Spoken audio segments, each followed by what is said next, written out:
Hey everyone, welcome back to Paranormal M. Before we get started, please subscribe to the channel and turn on notifications so you don't miss any new videos. The first story tonight comes from someone who was working alone in his recording room when he suddenly heard a small child laughing nearby. There was no child in the house, and he couldn't work out where the sound was coming from. A few days later, he received some sad family news that made him think back to that moment. Anyway, get comfortable, and I hope you all sleep well tonight.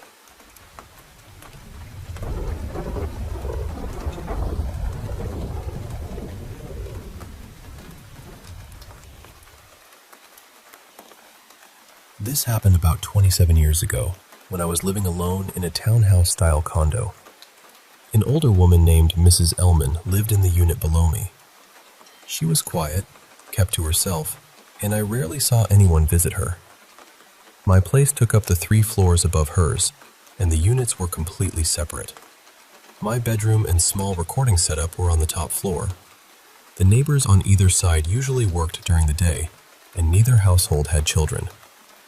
One afternoon, I was working on some music when I suddenly heard a child laugh. It sounded close. Not downstairs, not outside, not through the wall. It sounded like the child was standing somewhere in the room with me. But I lived alone. I didn't have any pets, and there was no television or radio playing. The laugh itself was cheerful, just a quick burst of genuine laughter. The strange thing was the volume. It wasn't muffled or whispered. It was more like someone had recorded a loud laugh and then played it back quietly. There was a small playground outside the building, about 4 floors below my window. When the window was open, I could sometimes hear children down there, but those sounds were always distant and blurred together. This didn't sound anything like that. I looked outside anyway. The playground was empty. I checked the room, even though there really wasn't much to check. Nothing was playing. Nothing had fallen or shifted.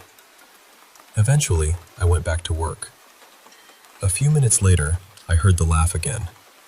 It wasn't exactly the same laugh, but it sounded like the same child. I stopped the music and listened. Then it happened again.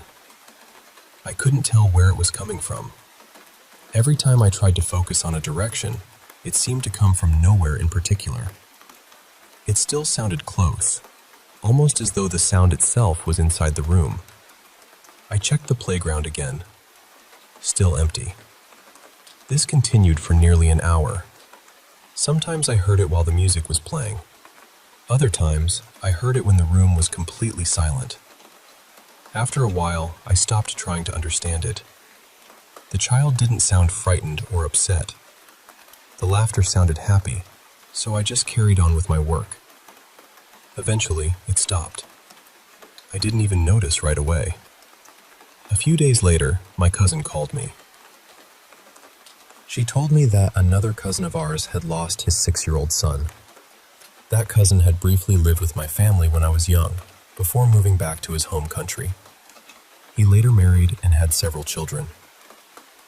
I asked when his son had died. After the call, I worked out the time difference. They lived on the other side of the world. It was the same day I had heard the laughter.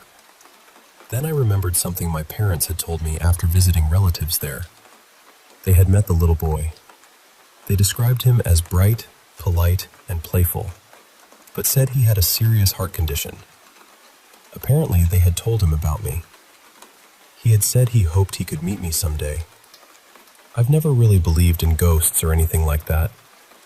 My cousin, though, believed the boy had come to visit me before he left. I lived in that condo for almost 10 years. I never heard anything like it before that day, and I never heard it again. To this day, I still don't know what it was.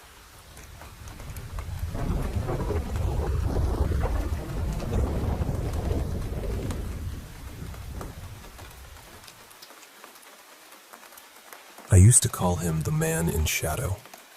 He was always dressed in black, but not ordinary black. It was deeper than that, almost as though the darkness around him was being pulled into his clothes. I could never see his eyes. There was no glow, no reflection, nothing. Just two empty spaces beneath the brim of his hat. And for some reason, I always felt he carried an old pocket watch.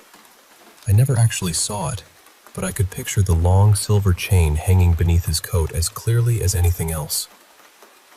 The whole thing started when I was about 16. My older cousin, a few girls from the neighborhood, and I decided to fool around with a spirit board one evening. We treated it like a game. We laughed, accused one another of moving the pointer, and acted as though none of us believed in it. Later, we started trying to hypnotize each other. One of the girls, Mara, seemed to fall into a trance. Maybe she was pretending. I honestly hoped she was. But while she was under, her whole body went rigid. She said there was a man standing in the hallway. None of us could see anyone. Mara began crying and begging us to wake her up. When she finally opened her eyes, she refused to look toward the hallway again. Not long after that, my cousin's little boy began having trouble at bath time.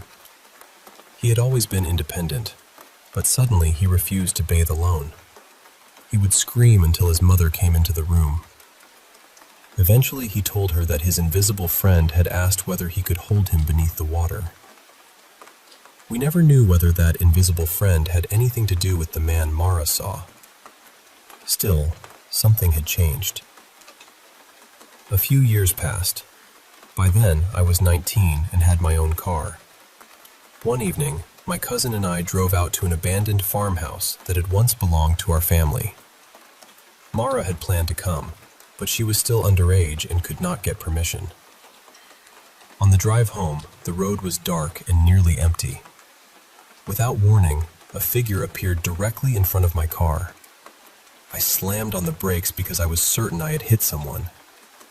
I felt no impact, heard no sound, but I knew what I had seen. When I turned toward my cousin, she was pale. She whispered, "What did you just hit?" We both looked behind us. There was nobody in the road. The figure had looked exactly like the man in shadow. We did not get out of the car.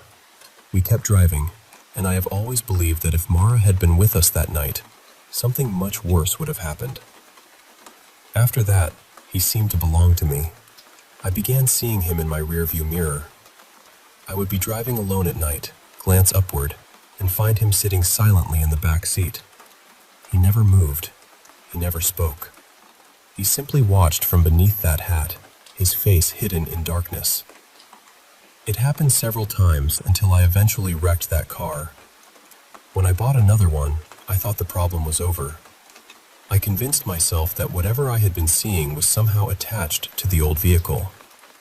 Then, one night, while driving home from the city, I looked into the mirror. He was there again. By that point, fear had started turning into anger.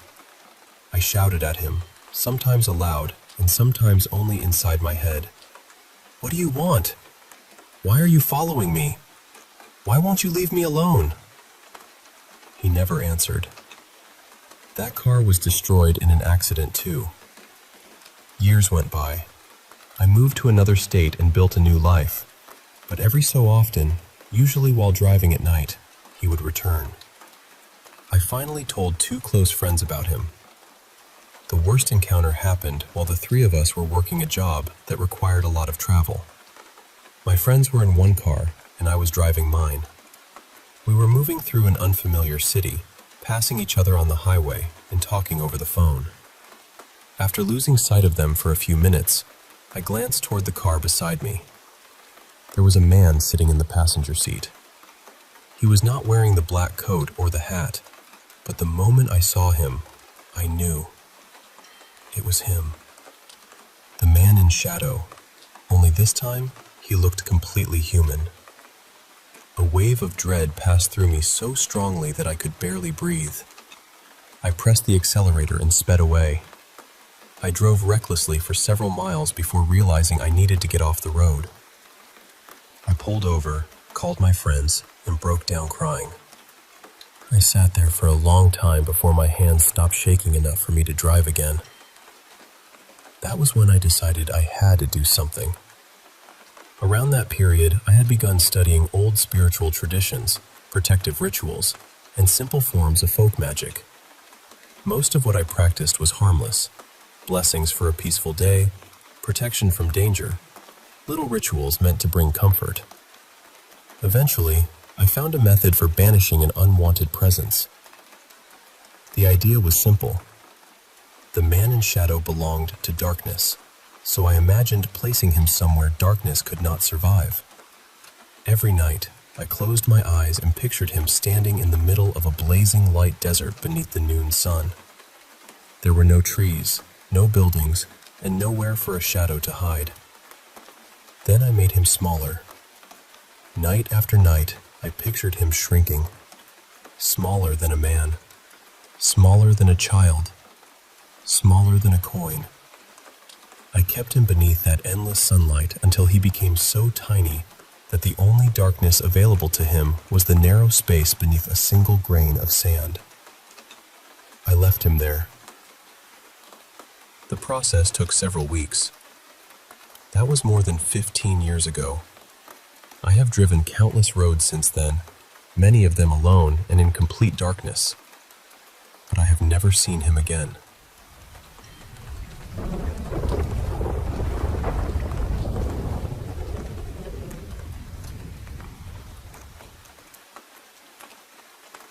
This happened a long time ago, when I was about 14. My family had gone out for an all-night movie marathon at an old drive-in theater, so I had the house completely to myself. I remember curling up on the living room couch with a horror novel, determined to enjoy the peace and quiet. But I couldn't concentrate. I would read an entire paragraph, reach the end, and realize I hadn't understood a single word. So I'd start again, only for the same thing to happen. It felt as though the meaning disappeared the moment my eyes passed over the page. At first, I was annoyed. Then, for no sensible reason, that annoyance turned into this intense, boiling anger. I wasn't just frustrated with the book. I was furious. My hands were shaking, my face felt hot, and I kept staring at the words as though they had personally betrayed me. I recognized every letter, but my mind refused to make sense of them. That was when our 3 dogs came racing down the hallway. Normally, when my parents were gone, the dogs would spend the whole night asleep on their bed. They rarely bothered with me. But that night, all 3 of them rushed into the living room and scrambled onto the couch. I barely looked up. I assumed they were chasing each other or reacting to some noise outside. Then our oldest dog, Mabel, climbed across my stomach and pressed her entire body against me. She was small, but she held me down with surprising force. A deep growl started in her chest. I got even more irritated. I thought she was growling at the 2 younger dogs, who were trembling behind my head along the back of the couch. Finally, my anger boiled over, and I looked up to see what her problem was. The anger vanished instantly. Mabel wasn't looking at the other dogs. She was staring across the room. Her lips were pulled back, her teeth were exposed, and foam had gathered around her mouth. I had never seen her that frightened before. She wasn't acting territorial or aggressive. She looked terrified, and yet she refused to move away from me. The way she had positioned herself made something very clear. She was protecting me. She was putting her little body between me and whatever she saw, as though she had already decided she would die before she let it come any closer. That was when I noticed how strange the room felt. My entire body tingled as though I had walked through thousands of invisible spiderwebs. The air felt thick and solid, almost like a wall pressing against my chest. I couldn't breathe properly. I couldn't organize my thoughts. I felt tiny, helpless. And then I saw him. He was standing beside the television cabinet, studying the framed family photographs on the wall. One hand rested beneath his chin, and his posture seemed almost exaggerated, as though he were pretending to be deeply interested in them. It felt like he had been waiting for me to notice him, Not hiding, not sneaking, waiting. There was something smug about the way he stood there, as though he knew that nothing in that room could challenge him. It felt like he was enjoying our fear, letting it build before finally acknowledging us. He was darker than any shadow I had ever seen. Not simply black, but so unnaturally dark that the light around him seemed to fade. Somehow, though, I could still make out the shape of his coat, his shoulders, and the wide-brimmed hat on his head. Then he turned toward me. His eyes were red. For a few seconds, he just stared. His shoulders began to tremble slightly, almost as though he were silently laughing. Then he smiled, and I saw his teeth. I remember blinking because the spiderweb sensation had spread across my face and into my eyes. When I opened them, he was gone. The room still felt wrong, as though some part of him had remained behind, but I could breathe again. I could move. The pressure in my head began to lift. The dogs were still terrified. Mabel had stopped growling, but she wouldn't let me stand up. Every time I tried to move, she pressed herself harder against me. The younger dogs stayed curled behind my shoulders, shaking and staring at the empty space beside the television. Eventually, I grabbed my cheap little prepaid phone and started sending message after message to my dad. I didn't tell him what I had seen. I didn't know how to explain it without sounding ridiculous. I just begged them to come home. Thankfully, the movie lineup wasn't as good as they had expected, and my family returned much earlier than planned. Years have passed, and I still don't understand what happened that night. I've never experienced that kind of mental fog again. I've never felt an emotion take over my body so suddenly or completely, and I have never felt that strange spiderweb sensation before or since. Maybe I could have convinced myself it was a panic attack, a medical episode, or some kind of waking hallucination. But the dogs saw something too. That is the part I can never explain away. They were frightened before I even looked up. And Mabel was ready to protect me from something I hadn't yet realized was standing in the room.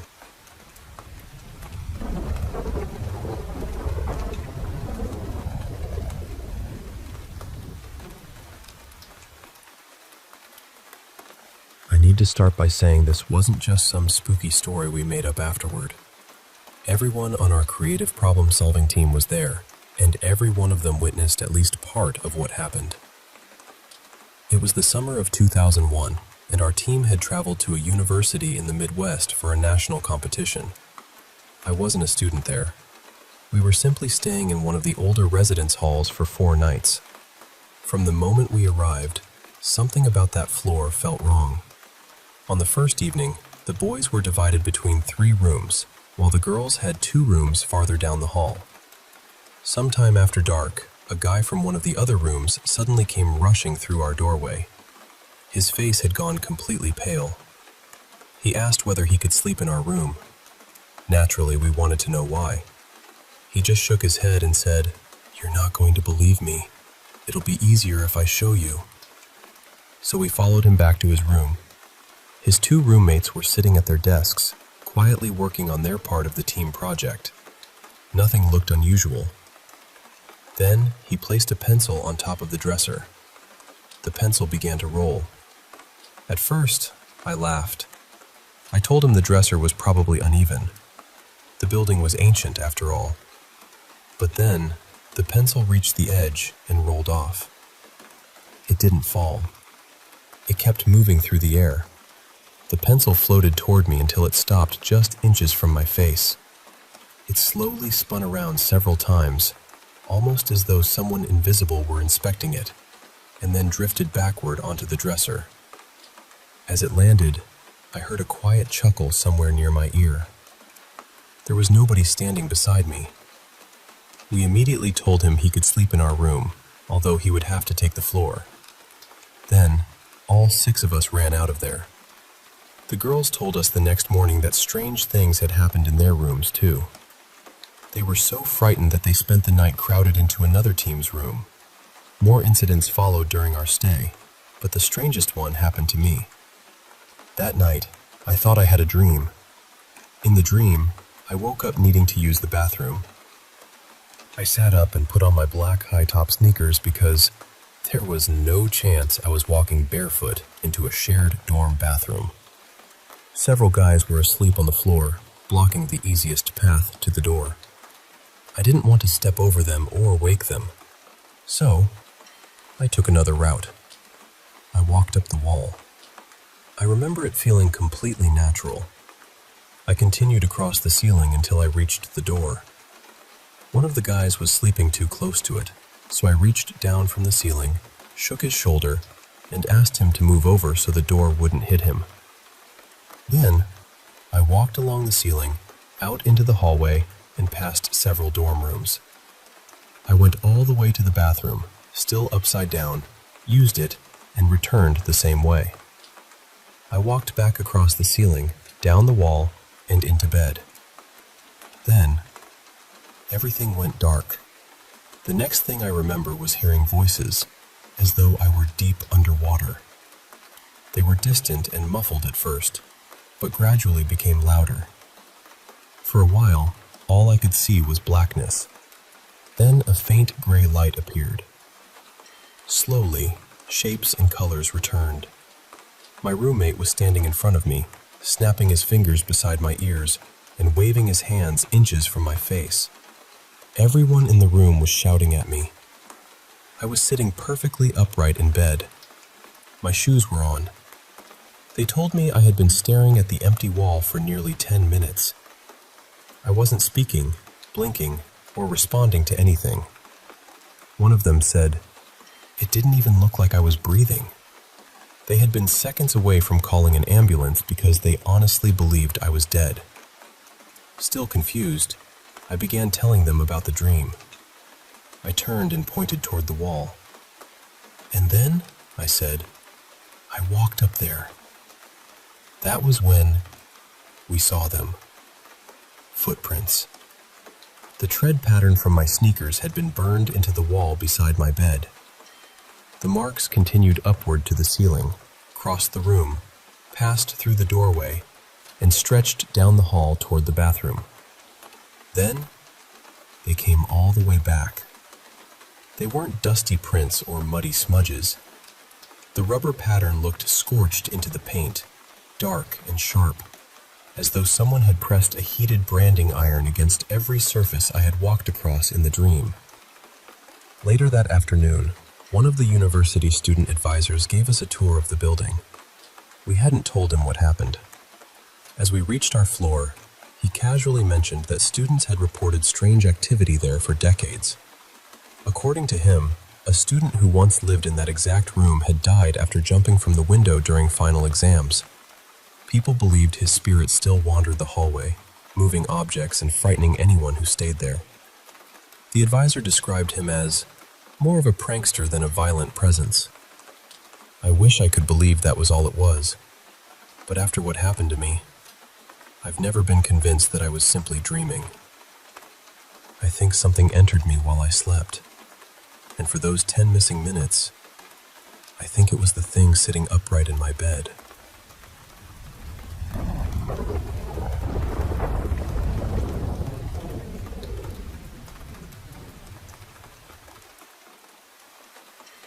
Honestly, I used to be exactly like that, maybe even more cautious, because back then, the only things I knew about the supernatural were what I had learned through church, and none of it was presented in a comforting way.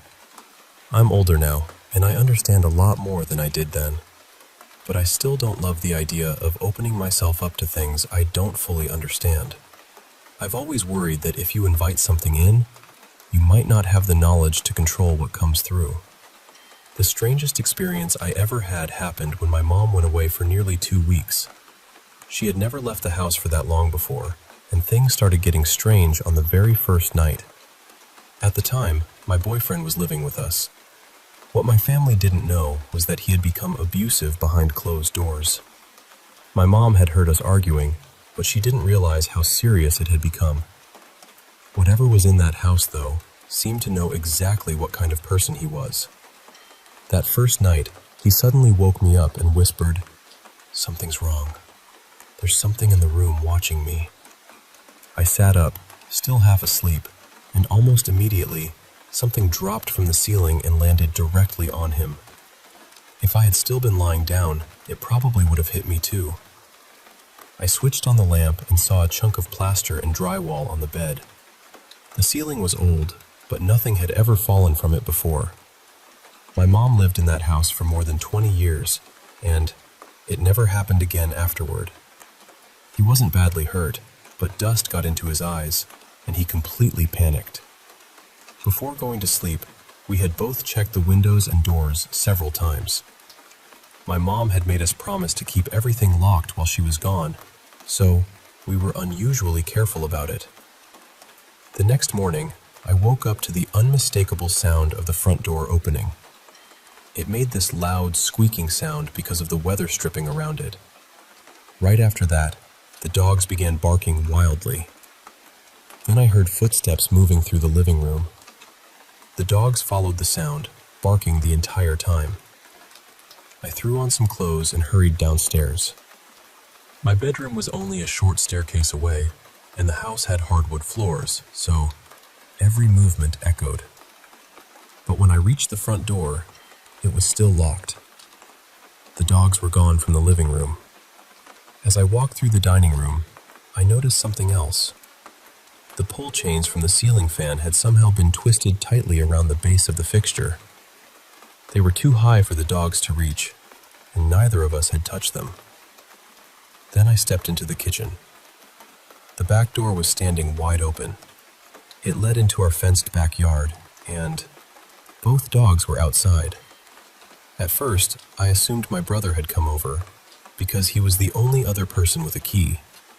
I called him immediately, but he told me he was several hours away and hadn't been near the house. It was the middle of winter, and the ground was covered in fresh snow. There were no footprints on the front porch. There were no footprints in the backyard. For the rest of my mom's trip, my boyfriend insisted that we sleep with the light on. He started having nightmares and would wake up convinced that someone was touching or pulling at his arms. A few months later, I finally left him. And the strangest part is that once he was gone, everything stopped. I never experienced anything else in that house. The unexplained activity only happened during the year he lived there. At the time, I was terrified and didn't want to think too deeply about what it meant. But now, more than a decade later, I see it differently.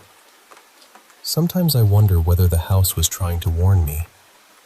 Maybe something there recognized the danger before I was ready to admit it. Maybe it wasn't trying to frighten me at all. Maybe it was trying to protect me.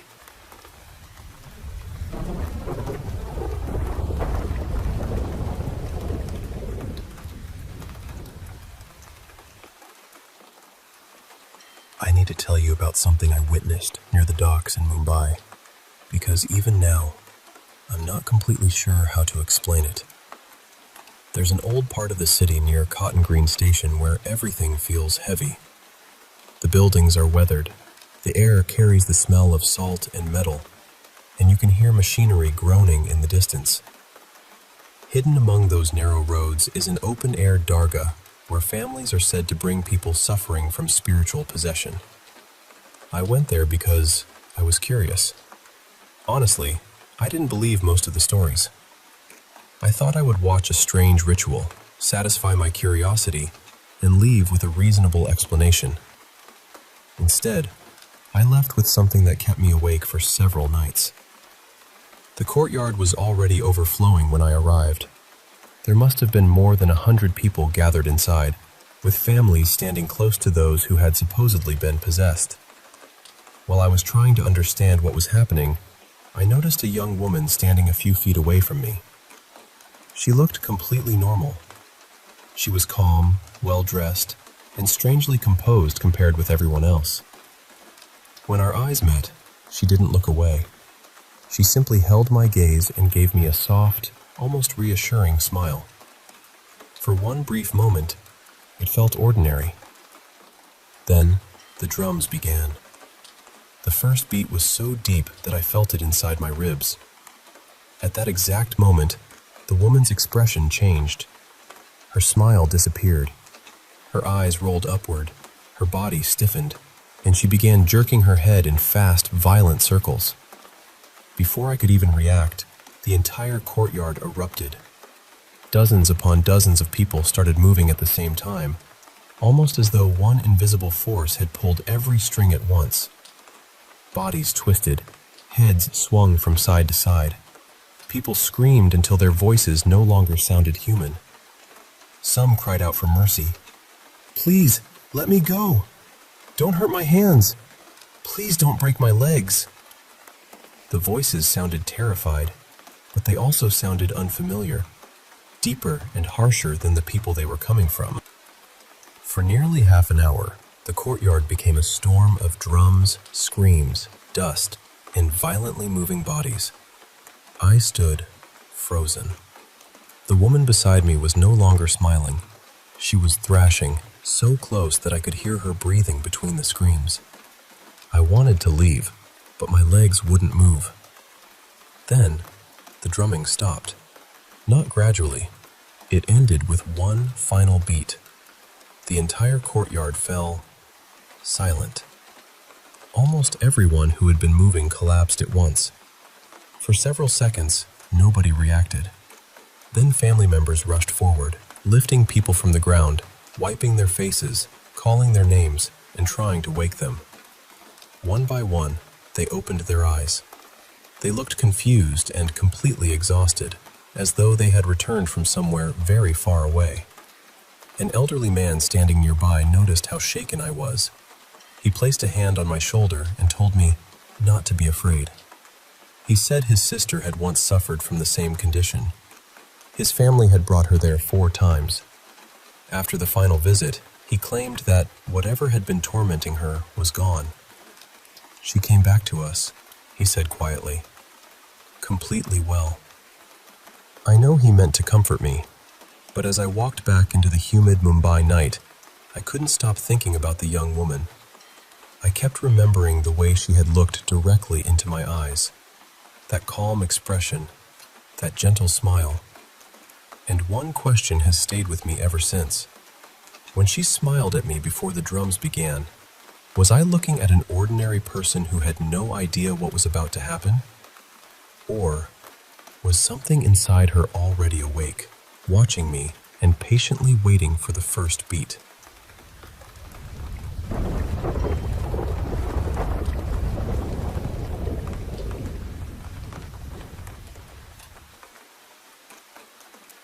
I've always felt that experiences like these run in my family. My grandmother had stories. My mother had stories. I've had my own experiences, and now my children have had theirs. Honestly, I could probably fill an entire book with everything that has happened over the years, but the stories involving my kids are the ones that stay with me the most. My oldest daughter was about 3 when the first strange thing happened. One afternoon, she was playing alone in my bedroom. I could hear her talking, so I went to check on her because we were the only 2 people in the house. I assumed she was making up voices for her toys. The moment I walked into the room, she turned to me and said, very seriously, "Jamie is scared." I smiled a little and asked, "Why is Jamie scared?" Her whole expression changed. She looked genuinely worried. "He fell from a window," she told me. "He got hurt really bad. He has lots of cuts. Can we give him some bandages?" That answer sent a cold feeling straight through me. I asked her where Jamie was, and she pointed toward the bathroom beside my bedroom. Then I asked, "Is he a little boy?" She shook her head. "No, he's a grown-up." The way she said it made me feel as though she wasn't imagining a character. It felt like she was describing someone standing right there, someone who had asked her for help. Another time, I brought out a small box of photographs that had belonged to my father. He passed away before my daughter was born, and because I only have a few pictures of him, I normally keep them packed safely away. I was sitting on my bed looking through them when she wandered into the room. She glanced down at a photograph of my father in his early 20s and said, as casually as anything, "That's Grandpa." I just stared at her. As far as I knew, she had never seen that photograph. My parents separated when I was young, so there weren't many pictures of my father displayed around the family home either. But she didn't hesitate. She knew exactly who he was. Part of me has always wondered whether he visited her in her dreams. My second daughter had a different experience when she was around the same age. My grandparents had given me several old mirrors from their house, including one tall, heavy mirror that I attached to the inside of my bedroom closet door.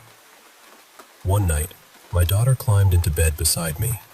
The room was completely dark, and I was almost asleep when she suddenly started laughing. Not a quiet little giggle either. She was laughing so hard that she could barely catch her breath. I rolled over and asked, "What's so funny?" She kept laughing for a moment, then pointed toward the upper corner of the room, right above the mirror. "The man is making silly faces," she said. I sat up immediately. I stared at the corner, but there was nothing there. She kept pointing and asking, "You don't see him?" Then she would laugh again. I was frozen, trying to convince myself that maybe she was half asleep or imagining something in the darkness. After a while, she suddenly became calm. "He left," she said. Then she lay back down as though nothing unusual had happened. I turned on every light in the room and stayed awake for a long time. I kept telling myself that perhaps it was my grandfather playing with her. I certainly preferred that explanation over the alternatives. My youngest child is still little, and he has some difficulties with speech, so it can be hard to understand exactly what he sees or feels. But there was one moment I'll never forget. He came racing into the kitchen from the living room, completely terrified. I picked him up and carried him back, trying to show him that everything was fine. The moment we passed the open linen cupboard, he panicked. He buried his face against my shoulder and refused to look in that direction. Each time I moved away, he slowly relaxed. Each time I carried him near the cupboard again, he reacted exactly the same way. Whatever he believed was inside that cupboard frightened him more than I had ever seen before. He also talks about someone he calls Papa. His father passed away when he was only a few weeks old, so he never had the chance to know him. Still, whenever he sees a photograph of his dad, he points and says, "Papa." Maybe he learned the word from hearing us talk. Or maybe there is more to it than that. The experience that disturbed me most happened years later, when my two daughters were older and sharing a bedroom. They both saw the same figure, but neither of them knew the other had seen it. My oldest daughter's bed was positioned beside the closet. From where she lay, she couldn't look directly inside it without turning her head. One night, she was lying in bed scrolling through her phone when she noticed movement from the corner of her eye. She said a hand slowly appeared from inside the closet. The fingers were unnaturally long. When she turned to look directly at it, the hand snapped back into the darkness. She tried to ignore it and returned to her phone. A few moments later, something leaned out from the closet. She could only see it through her peripheral vision, but she knew immediately that it wasn't a person. It had enormous eyes, a wide mouth, and long strands of dark hair hanging around its face. And it was smiling at her. Every time she tried to look directly at it, the figure moved back into the closet so quickly that she could never see it clearly. Eventually, she pulled the blanket over her head and forced herself to fall asleep. My second daughter saw the same thing on another night. She was cleaning their bedroom when she suddenly felt someone standing behind her. Assuming it was her sister, she turned around. The figure was in the doorway. It was clinging to the upper corner, peering into the room. She described the same dark hair, the same huge eyes, and the same stretched smile. She looked away, convinced that when she looked back, it would be gone. It wasn't. It was still there, watching her. She said it felt as though they stared at each other forever, even though it was probably only a few seconds. Finally, she forced herself to look away again. When she turned back, the doorway was empty. Neither of my daughters told the other what had happened because each one was afraid of frightening her sister. We only learned the truth during a family visit, when we were all sitting together and talking about the strange experiences we'd had over the years. My oldest daughter mentioned the figure in the closet. Before she could describe it completely, my second daughter went pale and said, "I saw it too." Then she described the exact same face. I still get chills thinking about that moment. I went into their bedroom afterward and cleansed the entire space. Whatever that thing was, it was no longer welcome in our home.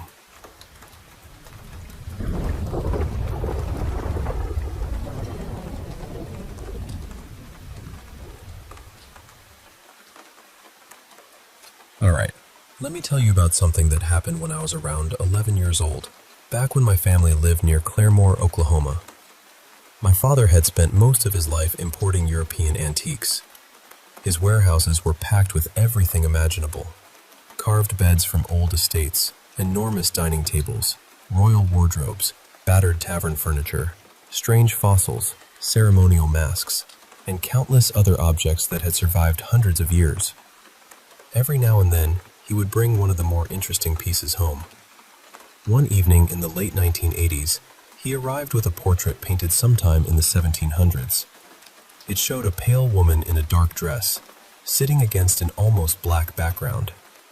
He hung it above our fireplace. You know those paintings where the eyes seem to follow you around the room? This one was different. It didn't just feel like she was watching you. It felt like she knew you were watching her. From the moment it went up, the house felt wrong. My dad and I both admitted that the painting made us uncomfortable, and before the night was over, he said he would take it back to the warehouse first thing in the morning. But we didn't make it until morning. Late that night, I was sitting on the living room floor playing a video game. My dad was behind me in his favorite chair, quietly reading the newspaper. Without warning, this crushing feeling of dread came over me. It felt as though something hateful was staring straight into my back. Every instinct in my body was telling me that I was in danger, and somehow, I knew exactly where it was coming from. I slowly turned toward the fireplace. My dad had already lowered his newspaper. He was staring at the portrait too. We looked at each other, and he didn't ask me what was wrong. He just stood up and said, very calmly, "Put your shoes on. We're getting that thing out of here." It was close to midnight when we loaded the portrait into the back of the car and drove toward his storage building outside Tulsa. When we arrived, my dad carried the painting inside, locked the building, and came back to the car. Then we started for home. For the first few minutes, neither of us said anything. Then my dad glanced into the rearview mirror. His face changed. I looked too. The woman from the portrait was sitting in the back seat. She wasn't moving. She wasn't smiling. She was simply sitting there with her hands folded in her lap, staring at us through the mirror. I spun around. The seat was empty. When I faced forward again and looked into the mirror, she was there. My dad saw her too. Every time we looked behind us, there was nothing. But every time we checked the rearview mirror, the woman was sitting in that seat, perfectly still. My dad suddenly turned the car around so sharply that the tires screamed against the road. He drove back to the warehouse faster than I had ever seen him drive. The moment we stopped, he opened the glove compartment and pulled out an old hunting knife. He told me to stay in the car. Then he ran inside. A few minutes later, he returned, breathing hard. He wouldn't tell me everything at first, but later he admitted that he had slashed the portrait again and again until the woman's face was completely destroyed. We drove home. The back seat remained empty. The woman never appeared in the mirror again, And for years, we convinced ourselves that whatever had been attached to that painting was gone. And maybe it was. At least, that's what we believed. Until nearly 30 years later.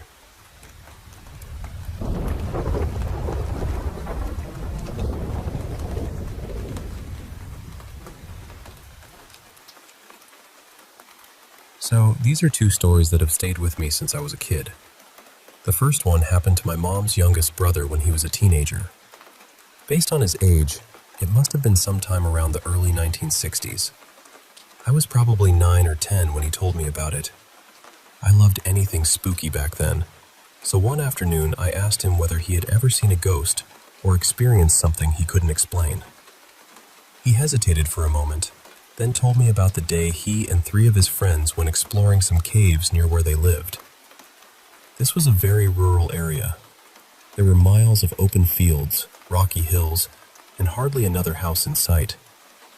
The nearest town was probably 15 miles away, and the caves were tucked into a stretch of land most people rarely visited. The boys spent most of the afternoon climbing through narrow passages and looking around with flashlights.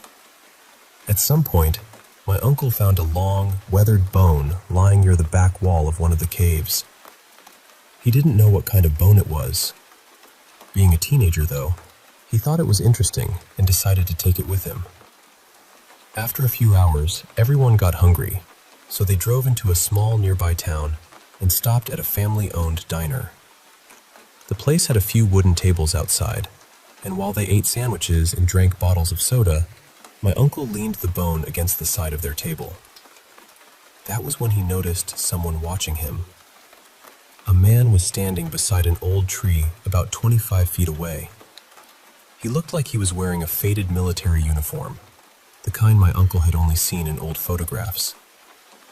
The strange thing was that the man was missing one of his legs.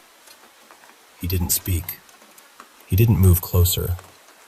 He simply stared at my uncle. Then, very slowly, the man lifted one hand and pointed directly at the bone. My uncle turned to his friends and asked, "Do you see that man over there?" They looked toward the tree, but none of them saw anyone. When my uncle looked back, the man was still standing there, still pointing. Suddenly, the whole world seemed to tilt. My uncle became dizzy and fell beside the table. His heart was racing, and he could barely explain what he had seen. He'd always been a quiet, nervous person, and the experience frightened him badly. One of his friends stayed with him while the others wrapped the bone in an old cloth and drove it back to the cave. My uncle never saw the soldier again.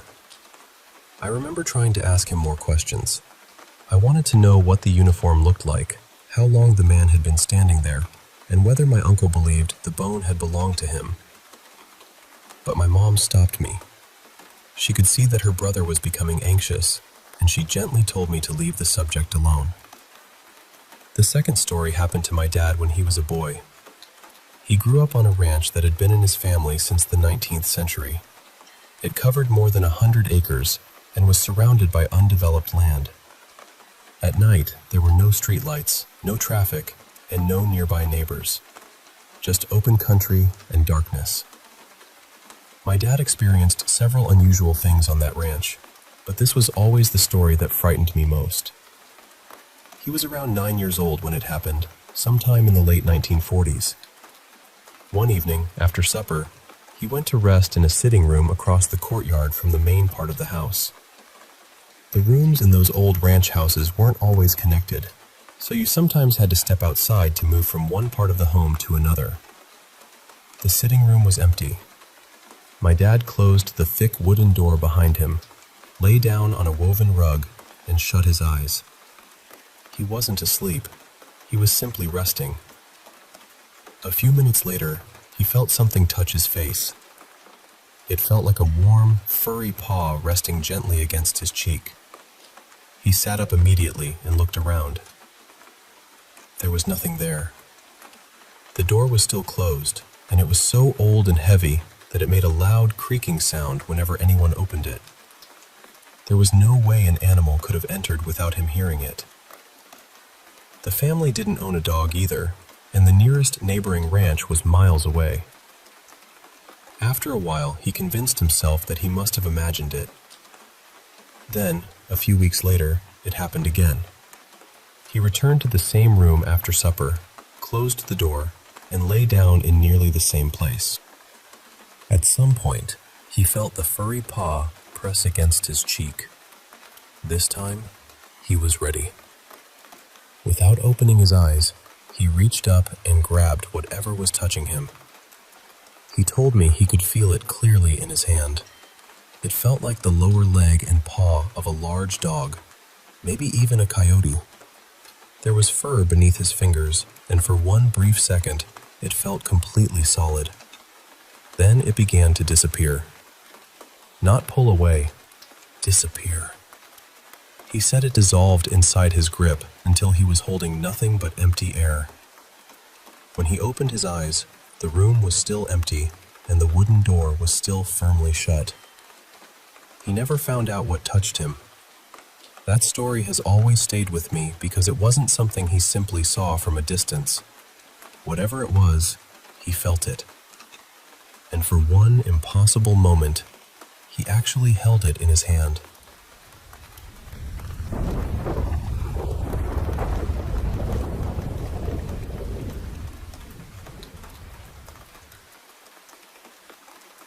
I must have been around 11 when this happened. At the time, my family lived in an old duplex in Massachusetts, and my bedroom was in the front corner of the house. That place always felt a little strange. We'd hear noises coming from the attic when nobody was up there. Sometimes, late at night, it sounded like someone was slowly walking up the stairs. Shadows seemed to move across the downstairs walls, and our dog, Benny, would occasionally stare into an empty corner and growl. My mom was convinced something was in the house. I wasn't. I thought she was letting her imagination get the better of her. My bedroom had an unusual layout. When you opened the door, you entered a narrow hallway about 6 feet long. I kept a small bookshelf and my shoes along one side. Once you walked through that little passage, the room opened up. My bed was against the wall directly opposite the hallway. From where I sat, I could only see the very end of it and part of my closet. One night, around 9:30, I was sitting in bed watching television. The room was dark except for the flickering light from the screen. Then I heard my bedroom door open. I looked toward the hallway, expecting someone to come in, but nothing happened. I didn't see anyone. I remember thinking, that sounded exactly like my door. Still, I shrugged it off and went back to watching television. Less than a minute later, I heard footsteps inside the little hallway. Clear, slow footsteps. I looked over again. I figured it was my younger sister Lily trying to sneak up on me. She loved doing things like that. So I stared at the corner and waited for her to jump out. But nobody appeared. Another minute passed. Then, from the corner of my eye, I saw something begin to move. Very slowly, a woman's head leaned around the edge of the hallway. She had long, dark hair, and judging by the height of her face, she seemed short, just like my mom. In the dim television light, I couldn't make out her features clearly, but I was completely certain it was her. She was just staring at me. I stared back and gave her this annoyed look, like, "What do you want?"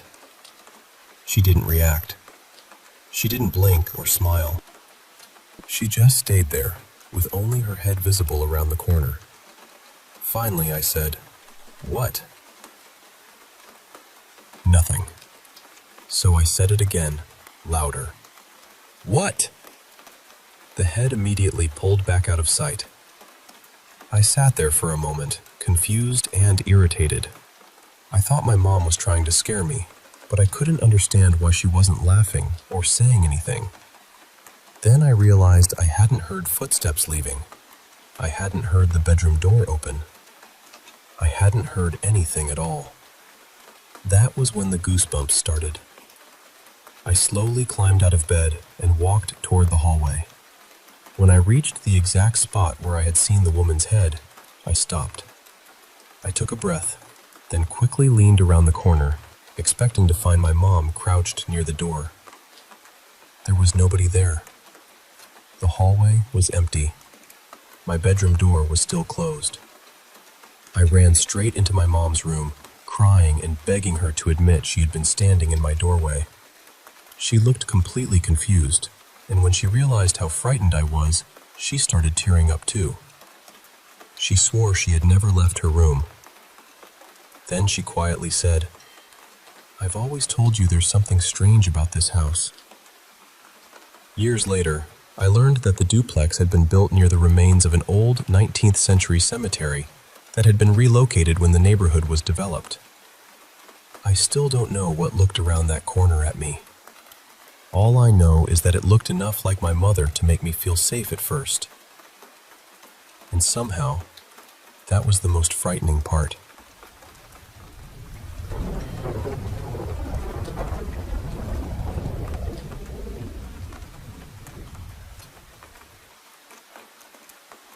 Since we're talking about dreams, there's one experience I've carried with me for years. I think it happened sometime between 2010 and 2014, but I honestly couldn't tell you the exact year.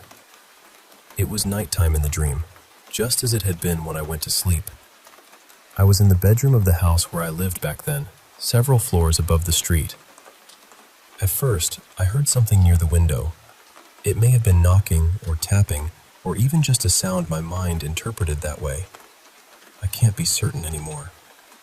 Then I noticed a figure outside. There was a woman's voice asking me to let her in. She spoke calmly at first, almost as though she were making an ordinary request.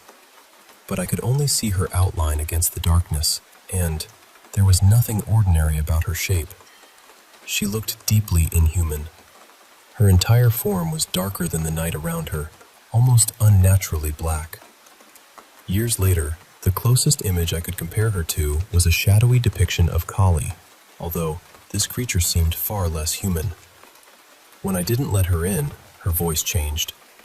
The calmness disappeared, and I could feel anger building in her. What I remember most clearly is how aware I became. It didn't feel like a normal dream, or even one of those lucid dreams where you realize you're asleep and begin controlling what happens. This was different. It felt like being half-conscious and suddenly realizing you were in immediate danger. Everything sharpened at once. And then I felt something I have only experienced 1 or 2 times in my life. I felt death. Not fear of death. Death itself. It was almost physical, like heat against the skin or cold sinking into your bones. I knew, without anyone telling me, that if I allowed her inside, I would die. The whole thing seemed to happen within seconds. Then there was a violent crash. The window shattered, and suddenly she was inside my room. But this is the part that has stayed with me. She was lying on the floor, completely motionless. She wasn't speaking. She wasn't trying to stand. And her appearance had changed. The creature outside the window was gone. In its place was an incredibly beautiful young woman. She looked pale, with delicate features and long, dark hair. She seemed small and almost fragile. Even in the dream, I remember noticing how strikingly beautiful she was. I don't remember what happened after that. At some point, I woke up. For years, I've tried to understand why she became motionless after entering. Part of me wondered whether it was because I had never given her permission. Maybe, in whatever strange rules governed that experience, entering without an invitation left her powerless. I've also wondered whether the dark creature outside was her true form, and the beautiful woman was something she transformed into for protection. Maybe she believed that if she appeared harmless, I wouldn't try to hurt her. That's one reason I've always connected the dream with vampires, although I've also thought of her as something demonic. In my mind, the two possibilities became almost indistinguishable. There have even been moments when I've wondered whether she was a real person somewhere in the world, someone who somehow crossed into my dream. Maybe it was telepathy. maybe it was something else entirely. I know how strange that sounds. The strangest part is that I've sometimes wondered whether she will ever return. You would think that after feeling certain I was about to die, I would never want to see her again. But there is still a kind of curiosity there, a pull toward the mystery of it. I know that probably isn't a healthy feeling, but it's the truth. I should also mention that I had already seen the original Salem's Lot and read the book long before this dream. Some parts of the experience do resemble it, especially the figure appearing outside the window, so I can't completely dismiss the possibility that my mind borrowed from those images. Still, the dream felt different. About a year later, I learned about the stories of black-eyed children, or BEKs. People described children appearing outside homes, asking to be let inside, then becoming angry when refused. The similarity unsettled me. The request for permission, the sudden anger, the overwhelming sense that letting them inside would lead to death. At the time of the dream, I had never heard those stories, and I had never told anyone about what happened. Even if the black-eyed children are only an urban legend, the connection still feels uncanny. I rarely speak about this experience. Sometimes I get the uncomfortable feeling that talking about it draws attention to me, as though the woman somehow knows when I remember her. But I'm not afraid. Not exactly. So that's the story of the woman outside my window, and the dream I still think of as my vampire encounter.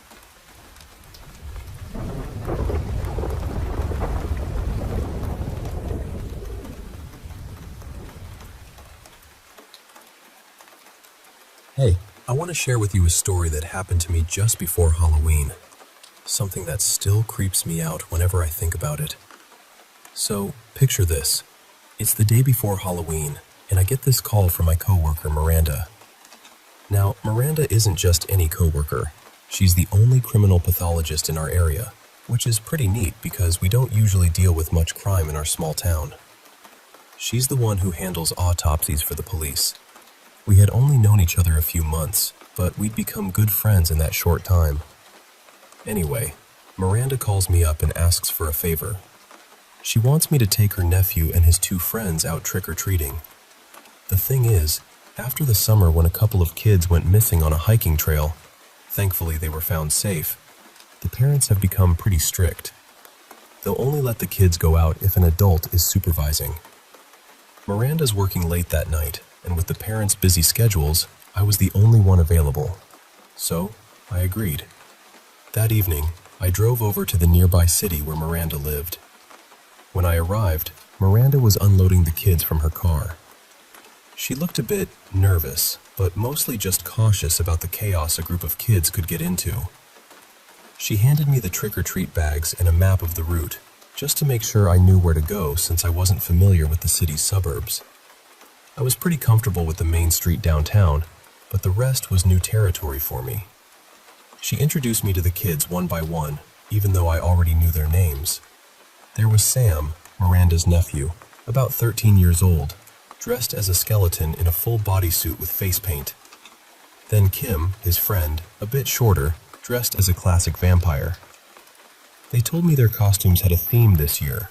Classic Halloween characters, nothing flashy like superheroes or TV characters. It was about sticking to the old-school, easy-to-find costumes. Next was Kim's little brother, Jerry, or Jer Bear, as everyone called him, who looked about 7. He was in a handmade robot costume made out of cardboard boxes. Kim was holding a string attached to Jerry's wrist because his robot helmet made it hard for him to see, so the string was to keep him from getting lost. And then there was Allie. She was about Sam's age, but her face was hidden behind this giant, oversized jack-o'-lantern head. That was it for her costume. An enormous pumpkin covering her entire head, paired with a black hoodie and leggings. She had glow stick bracelets on her wrists and some long sticks dangling from her sweater's hem. She didn't say a word the whole time, just quietly stood there. Sam said they met her at the Halloween fair earlier that day, and that she was shy but really cool. Apparently, she won all the toys at the games. I noticed she didn't carry a trick-or-treat bag, and she wasn't collecting candy like the others. I asked if she wanted us to slow down so she could join in, but she just waved her hand, uninterested. I figured maybe she just liked watching. Once Miranda left for work, I took charge. I held Jer Bear's hand because he was slow and clumsy in his robot suit, while Sam and Kim ran ahead, excited to start getting candy. Allie stayed close to me, silent and still under the pumpkin head. As we moved along the main street, crowded with little ghosts and goblins, I felt the warmth of the Halloween spirit. Laughter, chatter, the crinkle of candy wrappers, the jingling of costumes. I even got to chat a bit with some of the other kids, which was surprisingly fun. We were all having a good time, until near the end of the main street. The crowd started to thin out, and the chatter faded into an eerie quiet. The street lights flickered, and the houses around us went dark. No porch lights, no welcoming glow, just the faint flicker of candles and jack-o'-lanterns. I noticed the kids getting uneasy, their earlier excitement replaced by nervous glances and shrinking footsteps. That's when Sam mentioned the scary rumors they'd been whispering about all night. There was a headless corpse that roamed the woods, but more chilling was the story of Mr. Top Hat, a creature with a crooked, worn top hat and glowing orange eyes, who appeared if you were the last trick-or-treater on the street. The legend said the lights would go out, a thick fog would roll in, and you'd hear a cackling laughter before he showed up. And then, just like that, a fog crept in from the far end of the street. The kids clung to me, their faces pale and trembling. I picked up Jerry and held his hand, while Sam and Kim gripped my legs tightly. Allie stayed close but silent, her pumpkin head slightly tilted as if listening. From the mist, 2 glowing orange eyes appeared, along with a long, thin hand wrapped in tattered gloves. The creature stepped out, hunched low, limbs lanky and unnaturally long. Its top hat was ragged, its greasy black hair tangled like spider legs, and its mouth was a gruesome slit running from forehead to chin. Its chest was an open ribcage glowing with an eerie orange light. It looked down at us with those burning eyes, and I swear it was sizing us up. It reached out the hand holding the burlap sack, which squirmed and rattled like it held a nest of rodents. Then, in a voice like ripping paper, it said, "Trick or treat." I froze. The kids gasped silently, and Jerry sobbed quietly against me. I looked to the boys for guidance, and Sam whispered, "You have to say it back. Finish the rhyme. The smell my feet part." I couldn't believe it. Was that all? Just say the rhyme and we'd be okay? Kim shot a glare at Sam, reminding him there was an exchange of candy afterward, which was important. The creature's fingers curled impatiently, but it waited. I nodded, ready to do whatever it took to keep these kids safe. "All right, we'll say it together. Jer Bear, you too." The kids lined up, steeling themselves. The creature's voice came again, low and chilling. "Trick or treat?" We all took a deep breath and shouted, "Trick or treat! Smell my feet! Give me something good to eat!" I felt my face flush with embarrassment, but there was no room for hesitation. The street was silent, the tension thick, and then the creature laughed, a sound that crawled under my skin.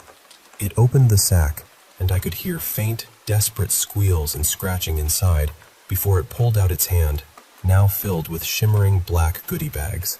Inside, candy skulls glowed like tiny pearls. Sam stepped forward bravely, offering some of his chocolate bars and taking a bag. He noticed Allie had no candy to give and carefully picked out some chip bags for her to trade. Jerry advised Kim not to give the creature old-fashioned Tootsie Rolls, calling them old people candy. A funny moment that lightened the mood a bit. When everyone had exchanged their treats, the creature closed its sack and said, "See you next year?" I swear it winked before disappearing back into the fog. Just like that, the lights around us flickered back on, and the street felt alive again. The kids were shaken, but safe. Sam let out a nervous laugh. That was insane. I agreed silently. No one wanted to linger, so we headed home quickly. Kim and Jerry were dropped off first, and I made sure to text Miranda so she knew they were safe. The kids were tired but grateful, and I promised Jerry I'd take them next year if I could. Sam's apartment was next. He lived above a closed shop, and when I sent him inside, he waved down at me from his window with a tired smile. That left only Allie, or Ellie, as I found out later, to take home. We walked quietly through the last few blocks. Then I asked, "Did you have fun tonight, Ellie?" He froze, then slowly removed the jack-o'-lantern head. Underneath was a boy with pale, white, wavy hair plastered to his face with sweat, and glowing red eyes that met mine. "Was it that obvious?" he asked, his voice soft and almost shy. I realized then that Ellie was the same boy I'd met months before, the one who had helped save those missing children. His gender-neutral features had fooled me, as had his quiet nature. He wasn't wearing shoes, which was the first clue, and his real name was so close to the one he'd given earlier that it was a dead giveaway. He explained that his job was to watch over monsters and keep them in check. The creature we met was one he created last year, designed to be scary but fair. A way to keep Halloween fun yet thrilling for kids without letting fear get out of control. He said, "Sometimes rumors can create facts. I wanted to control this one before it grew too terrifying." I admired how thoughtful that was. Kids' imaginations can run wild, and without rules, the monsters they'd imagine could become unstoppable horrors. Ellie wanted to keep that balance. As we stood outside a closing cafe, I ducked in to grab a few treats. When I returned, I knelt beside Ellie, hiding the candy behind my back. His eyes lit up with curiosity. "You need to say it," I said gently. With hesitation, Ellie held out his empty pumpkin and whispered, "Trick or treat." I smiled and filled his bucket with candy apples. It was the first time I'd ever seen him enjoy trick-or-treating, and I think, in that moment, I wanted to adopt him right then and there. So, that's the story. A Halloween night filled with friendship, fear, and a little magic. And if you're ever the last one trick-or-treating on your street, maybe keep an eye out for Mr. Top Hat. Just remember the rhyme, and you might just be okay.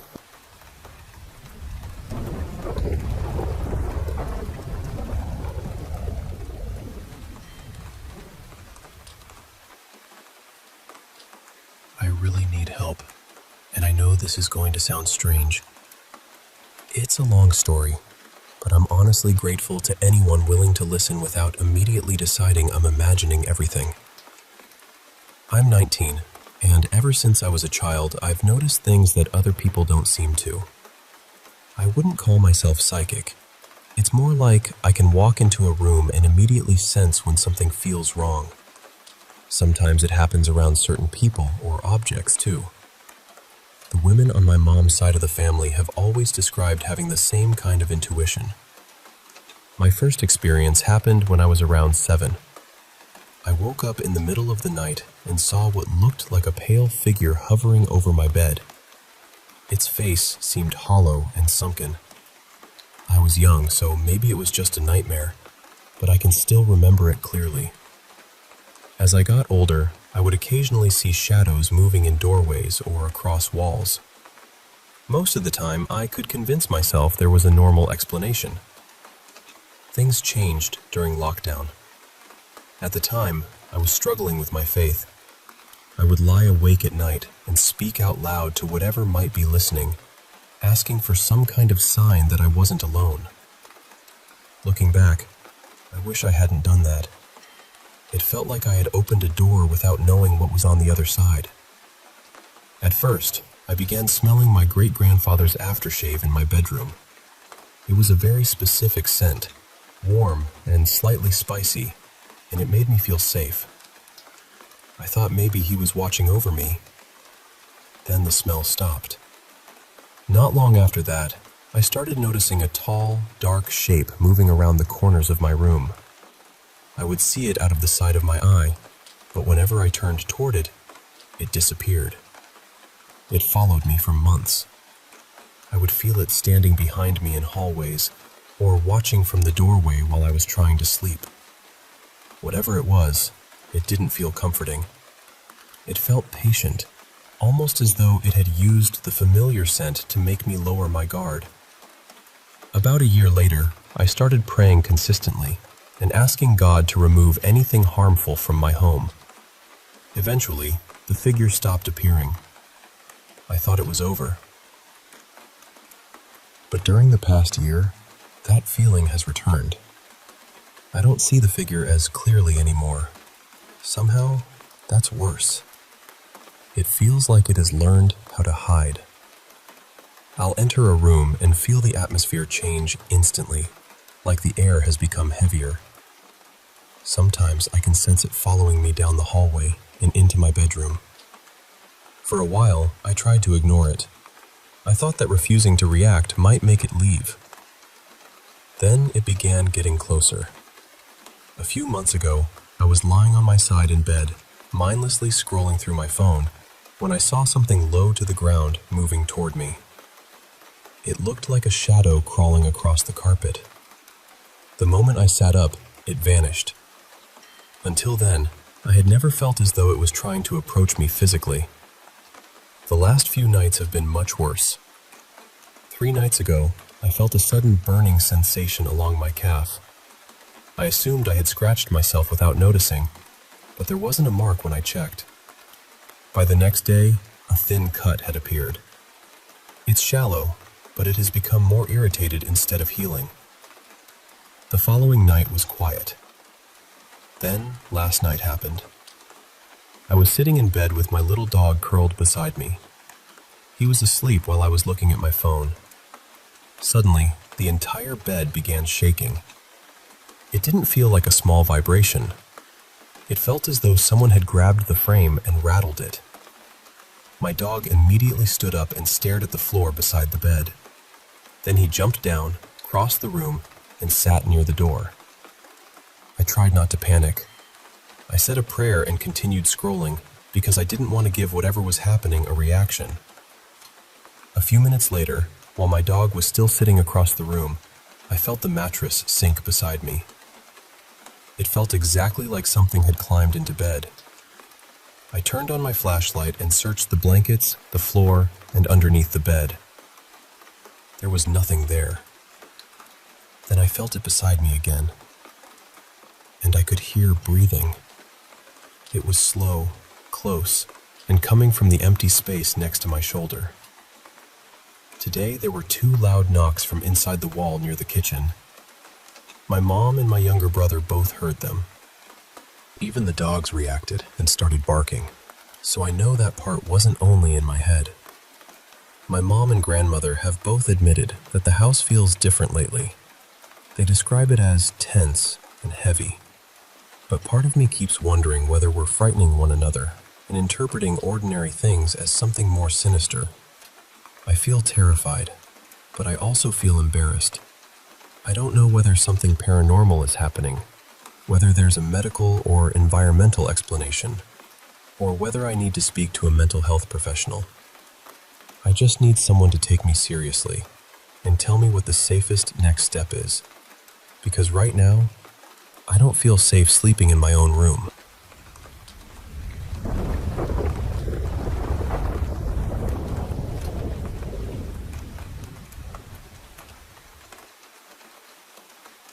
Hey, so I want to share this wild, kind of unsettling experience I had near my grandfather's cabin. It's a place tucked away close to a lake, but honestly, it feels like the middle of nowhere, like really isolated. You have to walk a good bit just to get to town, and forget about your phone signal. It's barely there. My grandfather had a bad fall early in the summer, broke his hip pretty badly. The whole town found out because it's small, and everyone knows everyone's business. He was going to be in the hospital for a while, and he was worried that the local teenagers might get the wrong idea and start partying or breaking into the cabin while he was gone. Out of all his grandkids, apparently, I was the most trustworthy. Maybe because I wasn't the type to cause trouble, or maybe just luck. Anyway, he asked me to house sit until he was back on his feet. I'm not really into camping or the outdoors, but the cabin made me rethink that a little. The air there is just clean and quiet. You don't realize how much noise you get used to in the city until it's gone. On my first day, I spent hours cleaning, dusting every surface, washing blankets because who knows what crawled in while Grandpa was too hurt to take care of things. I even took a trip into town to stock up on food. By the end of that day, I was wiped out. I barely noticed when I heard what sounded like cars driving down the dirt road near the cabin. Cars are rare on that road, so it caught my attention, but I was so tired I just shrugged it off as my brain filling in noises. Little did I know, that night was just the start of something strange. The next morning, I had a simple breakfast and decided to take a short walk.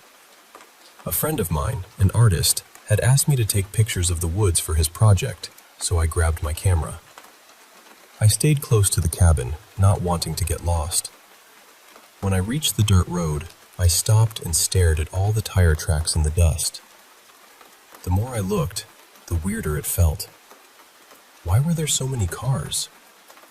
Then, I spotted an SUV parked off to the side a little way down. It looked like one of those FBI vehicles from TV shows. Big, black, and clean to a fault. Curiosity got the better of me, and I started walking toward it, thinking maybe someone needed help. But the closer I got, the weirder it felt. The SUV was spotless and didn't seem like it belonged in the middle of the woods. When I pulled out my camera to snap a picture, I noticed the license plate had no state on it, just the numbers 202. That was creepy. I took a quick photo, feeling a twinge of guilt. This was definitely going to be a story for Grandpa when he got back. I started to think, maybe all those cars I heard last night were part of some law enforcement operation, like looking for something or someone. I've listened to enough true crime podcasts to know that stuff happens. I spotted a trail near where the SUV was parked and decided to follow it a little, camera ready. But I quickly realized two things. I'm terrible at hiking, and the woods are downright eerie. The trees stretched on endlessly, and even though birds chirped here and there, I kept hearing this odd clicking sound, like something wasn't quite natural. Sweat stung my eyes, and I had to stop to catch my breath. That's when I realized I'd lost the trail completely. Panic set in. The clicking noise grew louder, as if whatever was making it was moving closer. My heart felt like it was pounding out of my chest. Then, out of nowhere, I felt a large hand rest on my shoulder. I screamed, a sharp, high-pitched sound, and spun around, only to find a tall man wearing a suit and sunglasses standing there. A suit in the middle of the woods? He looked like he belonged to that SUV. I stammered, I'm lost. He didn't say a word, but started guiding me back with his hand still on my shoulder. I was freaking out internally, but tried to look calm. He smelled like some secret government agent. Sunglasses, suit, the whole package. I couldn't help but make a nervous joke about my last name being Anderson, and if his name was Smith, it would be like the Matrix. He didn't laugh, but his grip tightened, and I could tell he was serious. He asked, "How did you know my name?" I blurted out, "Your car, the license plate?" He eased up a bit and warned me to stay out of the woods for a few days. We didn't talk the rest of the way back, and when we reached the road, he let me go. Then he asked to see my camera, wanting to delete the photo of the SUV. I was hesitant and a little defensive, but he was polite enough that I let him.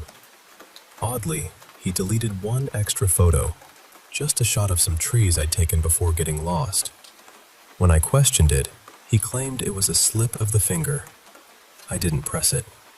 I tried to get him to tell me what was going on. Were they hunting for bodies? Aliens? He just said, Aliens. With such deadpan seriousness, I almost believed him. After he left, I went back to the cabin, my mind spinning with questions. I spent the afternoon in the town library, searching for anything strange about the area. Nothing. The locals hadn't seen any black SUVs or men in black suits prowling the woods. I even found out the diner had the best meatloaf. Silver lining, I guess. That night, I was exhausted and fell asleep quickly. But then, in the dead of night, I woke up to noises downstairs. My heart was racing. I grabbed a flashlight and crept down the stairs, every creak making me want to bolt. In the kitchen, I saw pots and pans clattering. Something big was rummaging through the cupboards. When I shone my flashlight, a dark shape crashed down, knocking over chairs and leaving deep scratch marks on the floor. It darted out the back door, slamming it hard. I called the cops. They showed up an hour later, a bit annoyed but polite. The officer joked that raccoons have hands and probably let themselves in. We laughed, but the damage was real.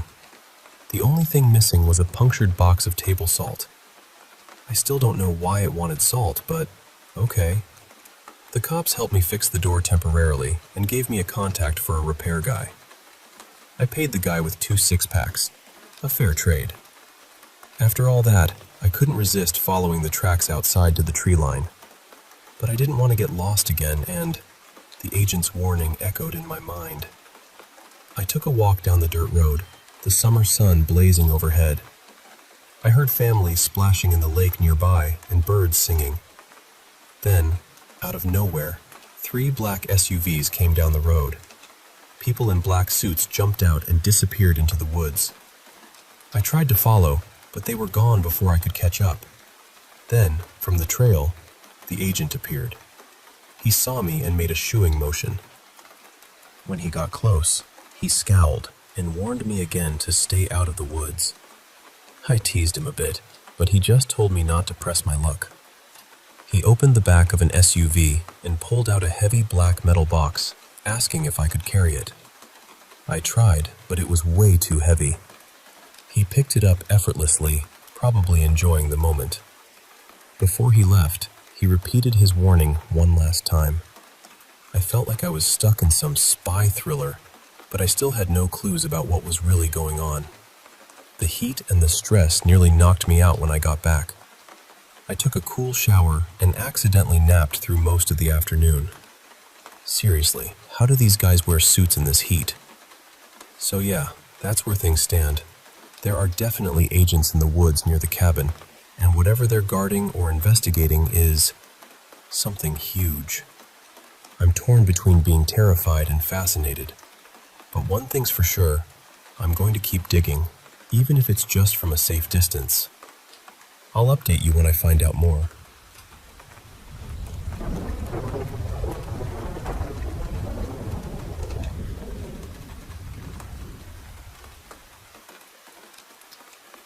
I've never really considered myself someone who believes in the paranormal.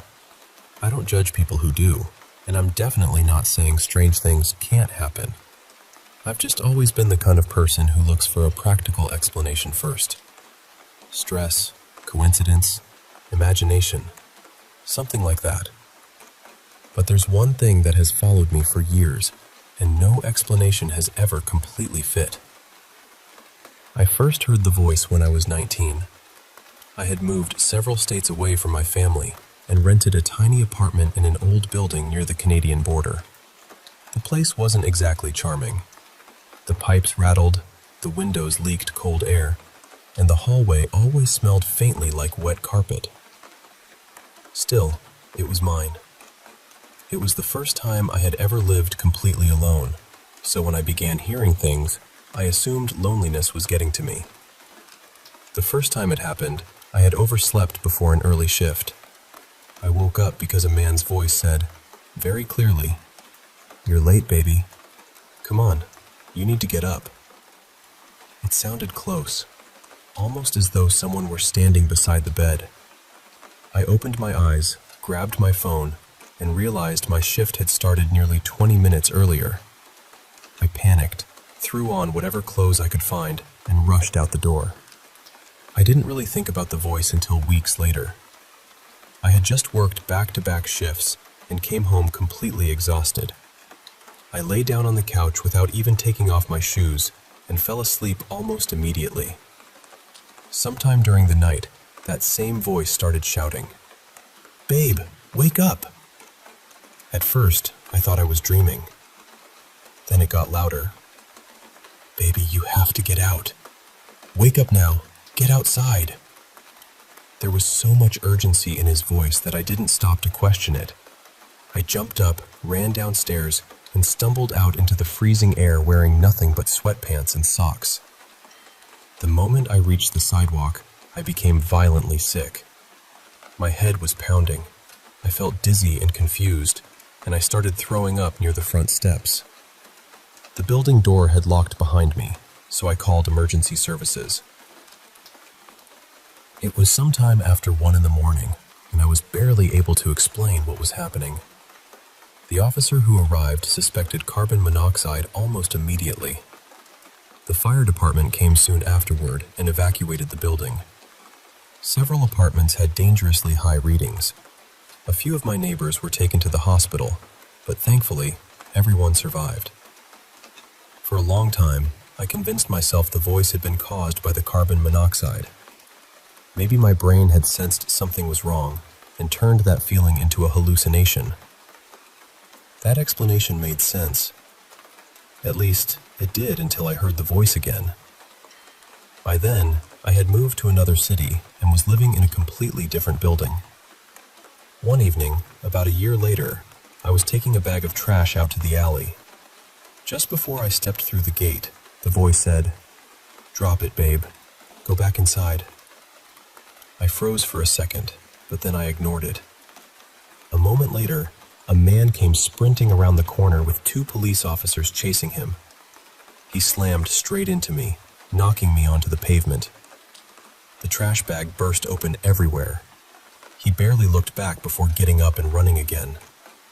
One of the officers raced past without stopping, which I can laugh about now, but at the time I just sat there staring at the mess around me. The voice had warned me again, and it had been right. Since then, I've heard it only occasionally. Sometimes several years pass without anything at all. It is always the same voice. A young man, though definitely an adult. Calm most of the time, but firm when something is wrong. He never uses my name. He always calls me babe or baby, and he never says anything unless it's a warning. He has told me to slow down before nearly being hit at an intersection. Once he told me to check on someone moments before they had a medical emergency. Another time, he woke me shortly before a small earthquake, several minutes before the alert appeared on my phone. The voice has never threatened me. It has never asked me to do anything harmful or strange. It doesn't carry on conversations, and it never answers questions. It simply appears, warns me, and disappears again. Part of me still believes there must be a psychological explanation. Maybe my brain notices tiny details that I'm not consciously aware of and turns them into a voice I can understand. But that theory doesn't explain everything. A few years ago, after a serious car accident, I had a full brain scan. Nothing unusual showed up apart from a concussion. And yes, the voice warned me before that accident too. I still don't know what it is. Maybe it's instinct. Maybe it's something my mind created. Maybe it's something stranger than either of those things. Whatever it is, it has always been gentle with me. And when that voice tells me to move, wake up, or get somewhere safe, I listen now.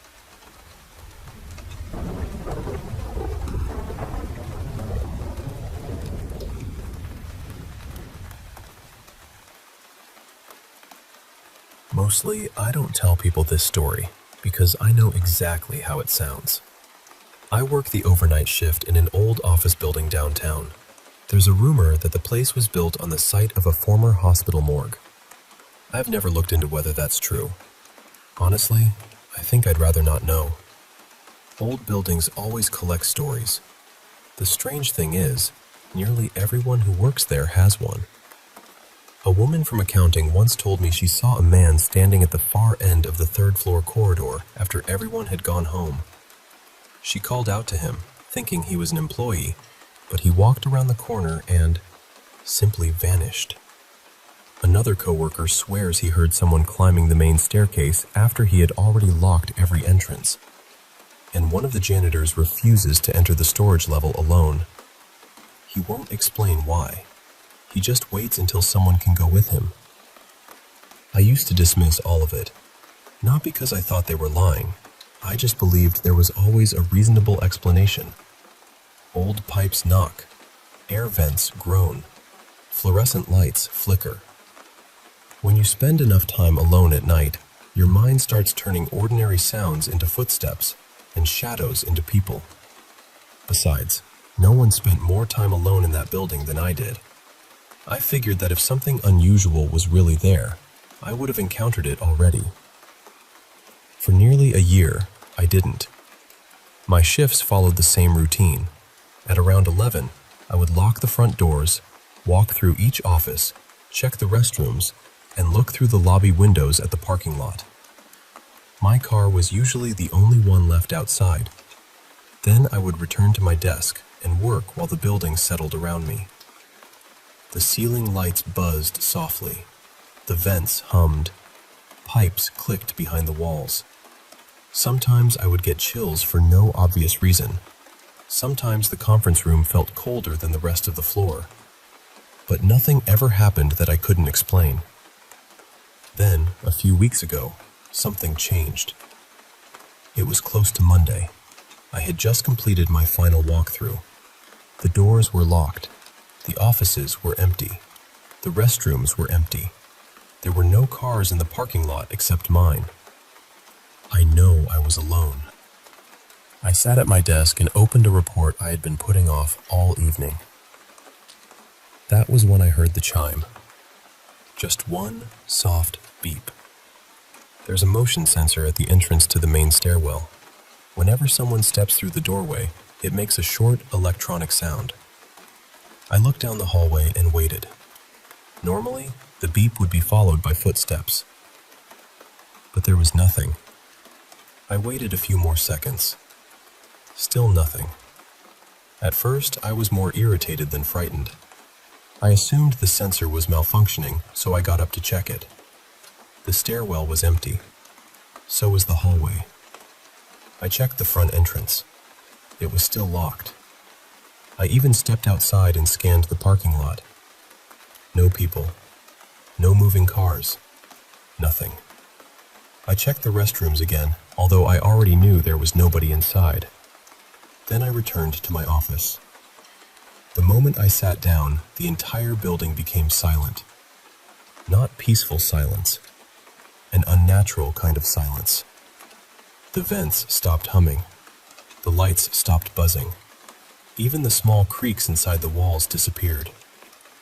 It felt as though someone had reached over and turned down the volume of the entire building. I lowered myself into my chair, and suddenly I knew there was someone behind me. I didn't suspect it. I didn't imagine it. I knew.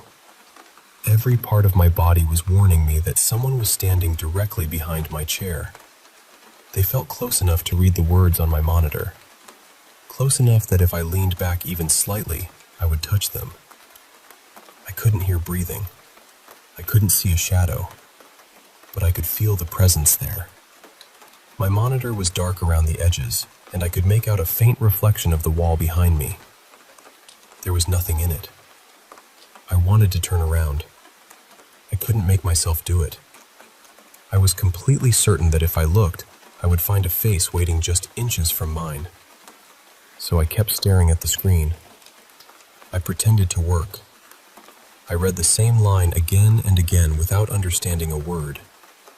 My hand rested on the mouse, but I didn't move it. After a while, my shoulders began to ache because every muscle in my body was clenched. Every few seconds, I held my breath and listened. I listened for breathing, for footsteps, for a voice, anything. but nothing happened. That was what frightened me most. The presence didn't feel angry. It didn't seem threatening. It felt curious, as though something had entered through the stairwell, followed me back to my office, and was now standing behind me simply to see how long I could pretend it wasn't there. Eventually, I forced myself to look at the clock in the corner of the screen. It was 12:21. More than half an hour had passed. The instant my eyes moved away from the center of the monitor, the building came back to life. The vents began humming. The lights buzzed overhead. Something clicked inside the wall beside me, and the presence disappeared. It didn't fade gradually. It felt as though someone had simply taken one step backward. I spun around. There was nobody there. The office was empty. The hallway was empty. The whole building was empty. I stayed until the end of my shift because I didn't know what else to do. The following morning, I asked the maintenance team whether the stairwell sensor had been malfunctioning. One of the technicians checked the activity record. "It only went off once last night," he said. I asked him what time. He told me it had activated at 11:49 p.m. That was the exact moment I had heard the chime. He shrugged and said it was probably an electrical fault. I tried to accept that explanation. About 2 weeks later, I finally told an older maintenance worker named Martin what had happened. He had worked in the building for more than 20 years. I expected him to smile or tell me I had been overtired. He didn't. He listened quietly until I finished. Then he looked toward the stairwell. "It stayed behind your chair, didn't it?" he said. I couldn't answer at first. I had never mentioned that part. I asked him how he knew. Martin remained silent for a long moment. Then he said, "You were fortunate." I asked what he meant. He looked directly at me. "Most people turn around." Before I could ask anything else, someone called for him from another floor. He walked away. I have tried to speak with him about it 3 times since then. Every time, he acts as though the conversation never happened. Nothing unusual has occurred since that night. The sensor hasn't sounded again. The building hasn't gone silent. I haven't felt anyone standing behind me. Most nights, I can almost convince myself that exhaustion caused the whole thing. But I no longer sit with my back facing the doorway. Before every shift, I pull my chair several inches away from the wall. I tell myself I do it because the extra space is more comfortable. But recently, I noticed something. No matter where I move the chair, I always leave the same amount of room behind me. Just enough space for a person to stand there. And I still don't understand why.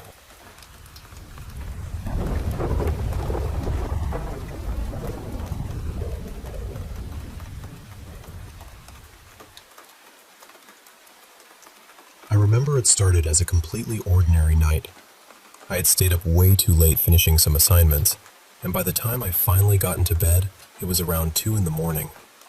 I was tired, but not the kind of tired where you just disappear into sleep.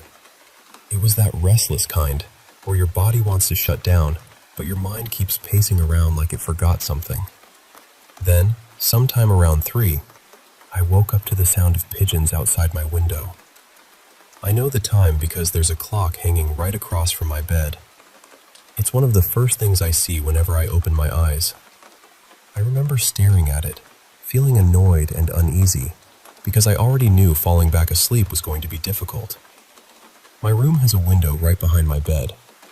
I usually keep it open for fresh air, but because there are so many pigeons around the building, I have this thin, removable mesh screen covering it. It's not something I touch often unless I'm cleaning it. That night, after waking up, I started sweating for no clear reason. I kept turning under my blanket, trying to calm myself down. Eventually, after a lot of effort, I drifted off again. And then, I heard someone calling my name. In the dream, it felt close. Too close. Like the voice wasn't coming from far away, but from right behind me. I turned toward the window. There was this pale figure standing there. White, almost blurred, with no clear face. I couldn't make out any eyes or mouth, but somehow I knew it was looking at me. Then, it grabbed my hand. That's the part I still can't explain properly, because I felt it. I felt the touch. I felt the pressure around my wrist. It started pulling me toward the window, and somehow my hand was already outside, through the opening. And then I woke up. The clock said exactly 4:15. I just lay there for a moment, frozen. I was too scared to move, too scared to look behind me. But eventually I forced myself to check the window. The mesh screen looked like it had been pulled open from the inside. I don't mean slightly loose. I mean it looked like someone had forced it out of place. And I knew I hadn't touched it. I barely ever touched it. After sitting there and overthinking every possible explanation, I called my dad. He came to my room, and I told him everything. He said maybe I had done it in my sleep. But that didn't make sense to me. I sleep almost completely still, wrapped up like a mummy. I cover my whole body with a thin blanket, except for my head. And when I woke up, everything was exactly the same. My hands were still tucked inside the blanket. My dad fixed the mesh and told me to try to sleep again. For a while, I tried to convince myself it was just a nightmare. Then, about a month later, it happened again. That night, I had gone to bed earlier because I was exhausted. I woke up to the sound of pigeons flapping their wings outside. This time, I immediately sat up on my bed and checked the window. The mesh was perfectly attached. It wasn't loose. It wasn't hanging. It was secure. No wind could have pushed it open. I checked it carefully, then lay back down. And then I fell asleep. Once again, I heard someone calling my name. It wasn't like a normal dream. I've had dreams before where I know I'm dreaming, where I can control things a little. This was different. I couldn't think clearly. I couldn't speak. I couldn't even look at certain things in my room, like my clock. The voice made me turn around. That same whitish figure was there again. This time, I think it might have had a face, but I can't remember it clearly. Maybe my mind blocked it out. Maybe I just don't want to remember. Then it grabbed my arm. Just like before, it started pulling me toward the window. The second I felt that pull, I woke up. The clock said 4:15 again. I turned and looked at the window. One corner of the mesh was pushed inward, like something from outside had pressed it in. There was an opening big enough for my arm to fit through. And that's what terrified me the most. I live on the 5th floor. There is no way someone could have been outside my window doing that. I left the room and went straight to my dad. He came back with me, stood in front of the window, and didn't say anything for a while. He just stared at it. Then he told me to come sleep in his room. My mom asked what happened, but my dad only said we would talk about it in the morning. The next day, he asked me to explain everything again, slowly and in detail. I told him about the pigeons, the voice, the figure, the pulling, the time, and the mesh. When I finished, he didn't laugh. He didn't say I imagined it. He just told me that if I ever heard pigeons waking me up again at that hour, I should not go back to sleep. He said I should call him, get up, do anything, but not let myself drift off right away. He also admitted that it was strange, and that he had no explanation for why it was happening. After that, he bought me an extra thin curtain to cover the window and the mesh. Since then, it hasn't happened again. But sometimes, even now, I still wake up around 3 in the morning to the sound of pigeons outside. And every time I hear them, I remember that window. I remember the hand around my wrist. And I remember the clock. 4:15.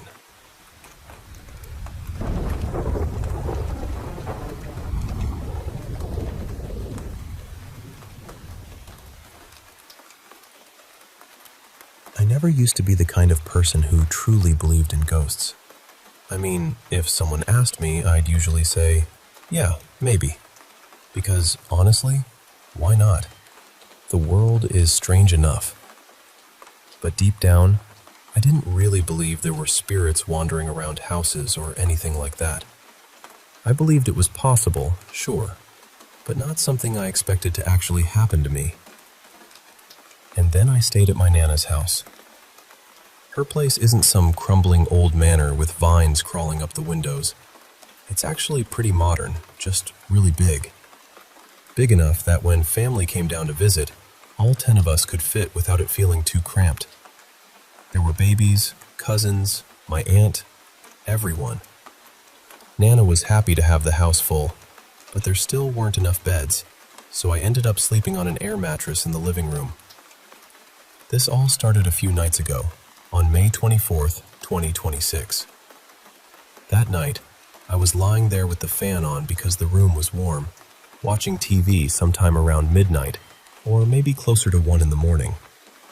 I didn't have my phone with me, so I couldn't check the exact time. I was watching one of those creepy true crime mystery videos, the kind you put on even though you know it's going to make every shadow in the room feel suspicious. Everyone else seemed asleep. The house was completely still. Then, out of nowhere, this loud, sharp beeping started. It wasn't a soft little chirp like a smoke alarm battery dying. It was shrill, screechy, painfully loud. It sounded like it was coming from just outside the living room door. At the exact same time, the internet cut out and the video froze. I just lay there frozen for a second, trying to understand what I was hearing. It was so loud that my ears actually hurt. I was just about ready to get up and run to where my mom was sleeping, even though she was all the way across the house, through 2 halls, past the kitchen, and down by the bedrooms. Then it stopped. Just like that. My heart was absolutely hammering. I told myself it was probably nothing. Maybe an alarm. Maybe the router. Maybe some weird electrical thing. So I turned off the TV and tried to fix the internet box beside it, standing there in the dark, still shaken. That's when I heard the banging. Thud. Thud. Thud. And I need you to understand this part, because it's what really got to me. It wasn't coming from upstairs. It wasn't from the walls. It was coming from underneath me. I felt it through the floor, through the air mattress, like something below the living room was knocking upward. The banging got louder for a few seconds, then it stopped too. Same as the beeping. No fade, no explanation, just silence. I barely slept after that. The next morning, I asked my mom if she'd heard anything during the night. The beeping, the banging, any of it. She just looked confused and said she hadn't heard a thing. I explained exactly what happened, and she gave me that look people give when they're trying to be kind, but also think you were probably half asleep. She said maybe I'd been tired and imagined it. I wanted that to be true. I really did. But I know what I heard. And more than that, I know what I felt under the air mattress. I asked my sister and her boyfriend too, because they were sleeping upstairs, not far from where I was. They heard nothing either. That bothered me even more. My mom's room was pretty far away, so maybe I could understand her missing it. But upstairs? The beeping was so loud, I don't understand how they didn't wake up. Then it happened again on May 25th. Same beeping, same internet cutting out, same horrible banging under the floor. And again, nobody else heard anything. The silence afterward was almost worse than the noise, because it made the whole thing feel personal, like it was only happening for me. I still didn't have my phone nearby when it started, so I couldn't record it. But judging by the sky outside, it felt like it happened around the same time as the night before. Then came May 26th. This time, I did have my phone, and when it started again, I checked the time. It was 1:11 a.m. I wish I could say I recorded it, but I panicked. I just froze. The beeping filled the room, the banging started beneath me, and all I could do was sit there with my heart in my throat. Tonight, I'm going to try again. I'm keeping my phone close, and if it happens, I'm going to record it the second it starts. I know how this sounds. I know there are probably rational explanations, and honestly, I want one. I don't want to believe my Nana's house is haunted. But something is happening in that living room. And whatever it is, it's loud enough to terrify me, but somehow quiet enough that no one else in the house can hear it.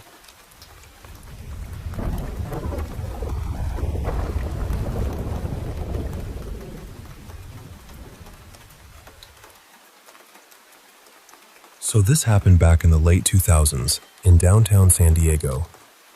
A friend of mine, Darren, had moved into this ridiculously cheap apartment in an old building just above one of our favorite underground bars.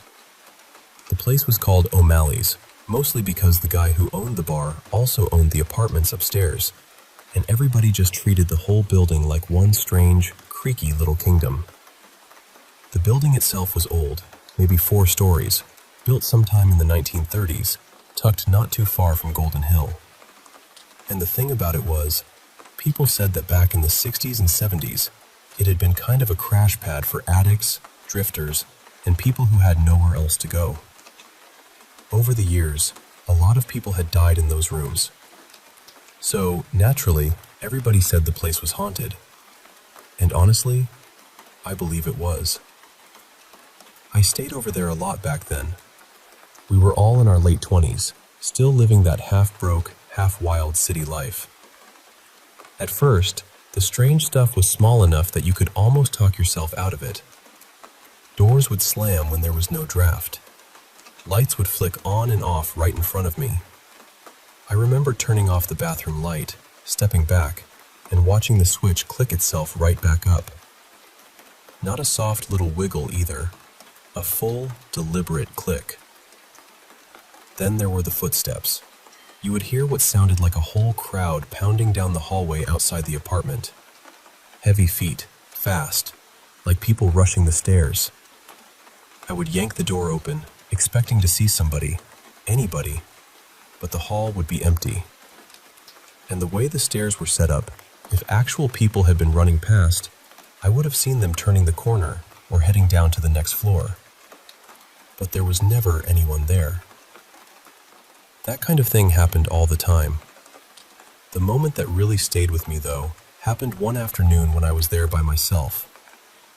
Darren was at work, and I was sitting in the tiny living room watching an old mystery show with the kitchen behind me, separated by this little half wall. Out of nowhere, I heard drawers sliding open, then cabinets. Then the kitchen faucet blasted on full force. I called out, thinking maybe Darren had come home early. Nothing. No answer. No sound of the front door opening either, and in that apartment, you absolutely would have heard it. That door had a heavy latch and a floorboard right inside that complained every time somebody stepped on it. I sat there frozen for a few seconds, and I could feel every hair on my arm standing up. I called his name again. Still nothing. Eventually, I forced myself to get up and look into the kitchen. Several drawers were open. A couple of cabinet doors were hanging wide. The faucet was running hard into the sink. And there was no one there. Nobody had come in. Nobody had gone out. I was alone in that apartment, standing there with the water roaring and this awful feeling that I had just walked in on something I was not supposed to see. That building had a presence to it. Not just one ghost either. It felt crowded in a way. like there were layers of people still lingering there, each one carrying whatever they had brought with them from life. I never really felt hatred from them, though. That is the strange part. It did not feel evil to me. Sad, maybe, restless, sometimes almost desperate. It felt like they wanted to be noticed, like they wanted someone to understand they were still there. After a while, I started speaking out loud whenever something happened. I would say, "I know you're here. I'm sorry if I'm in your space. I don't mean you any harm." And I meant it. Because whatever those spirits were, I always had the sense they were trapped more than threatening. Like they were tied to that place by old hunger, old pain, old habits they could not put down. That apartment above O'Malley's was one of the strangest places I have ever spent time in.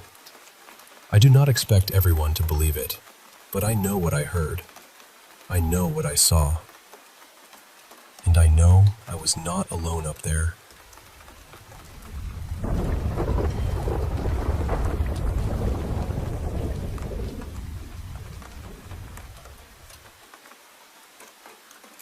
I still remember the dream I woke from that evening. It wasn't really a dream, not the kind that disappears the moment you open your eyes. It stayed on my skin. I saw feathers falling from the sky, torn little pieces, drifting down over gray ground. There were bullet shells everywhere, shining faintly like dead insects in the last light of day.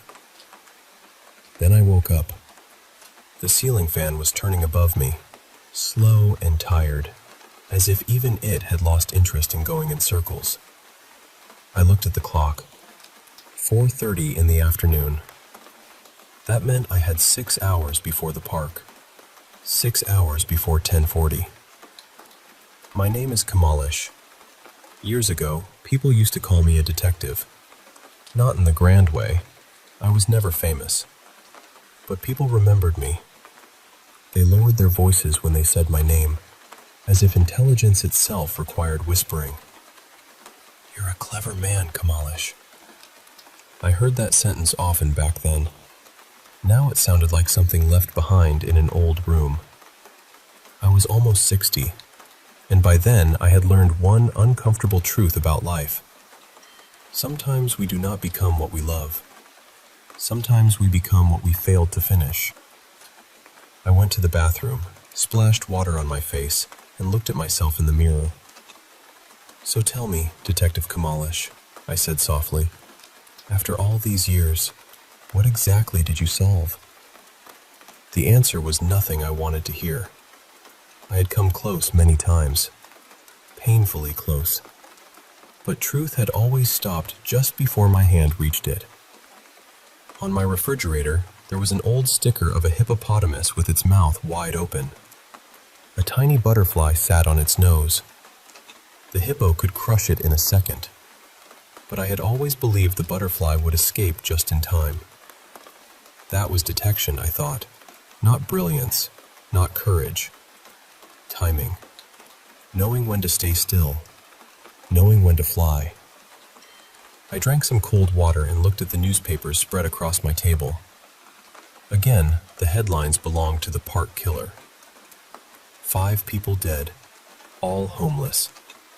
3 women who sold flowers in the daytime and slept outside at night. 2 beggars. Each of them poisoned first, then killed quietly. The city was frightened, of course.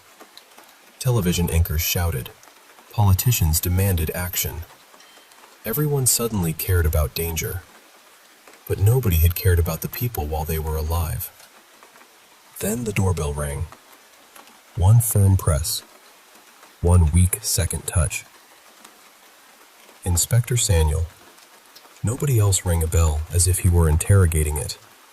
He came in carrying food packets and bottles of cola.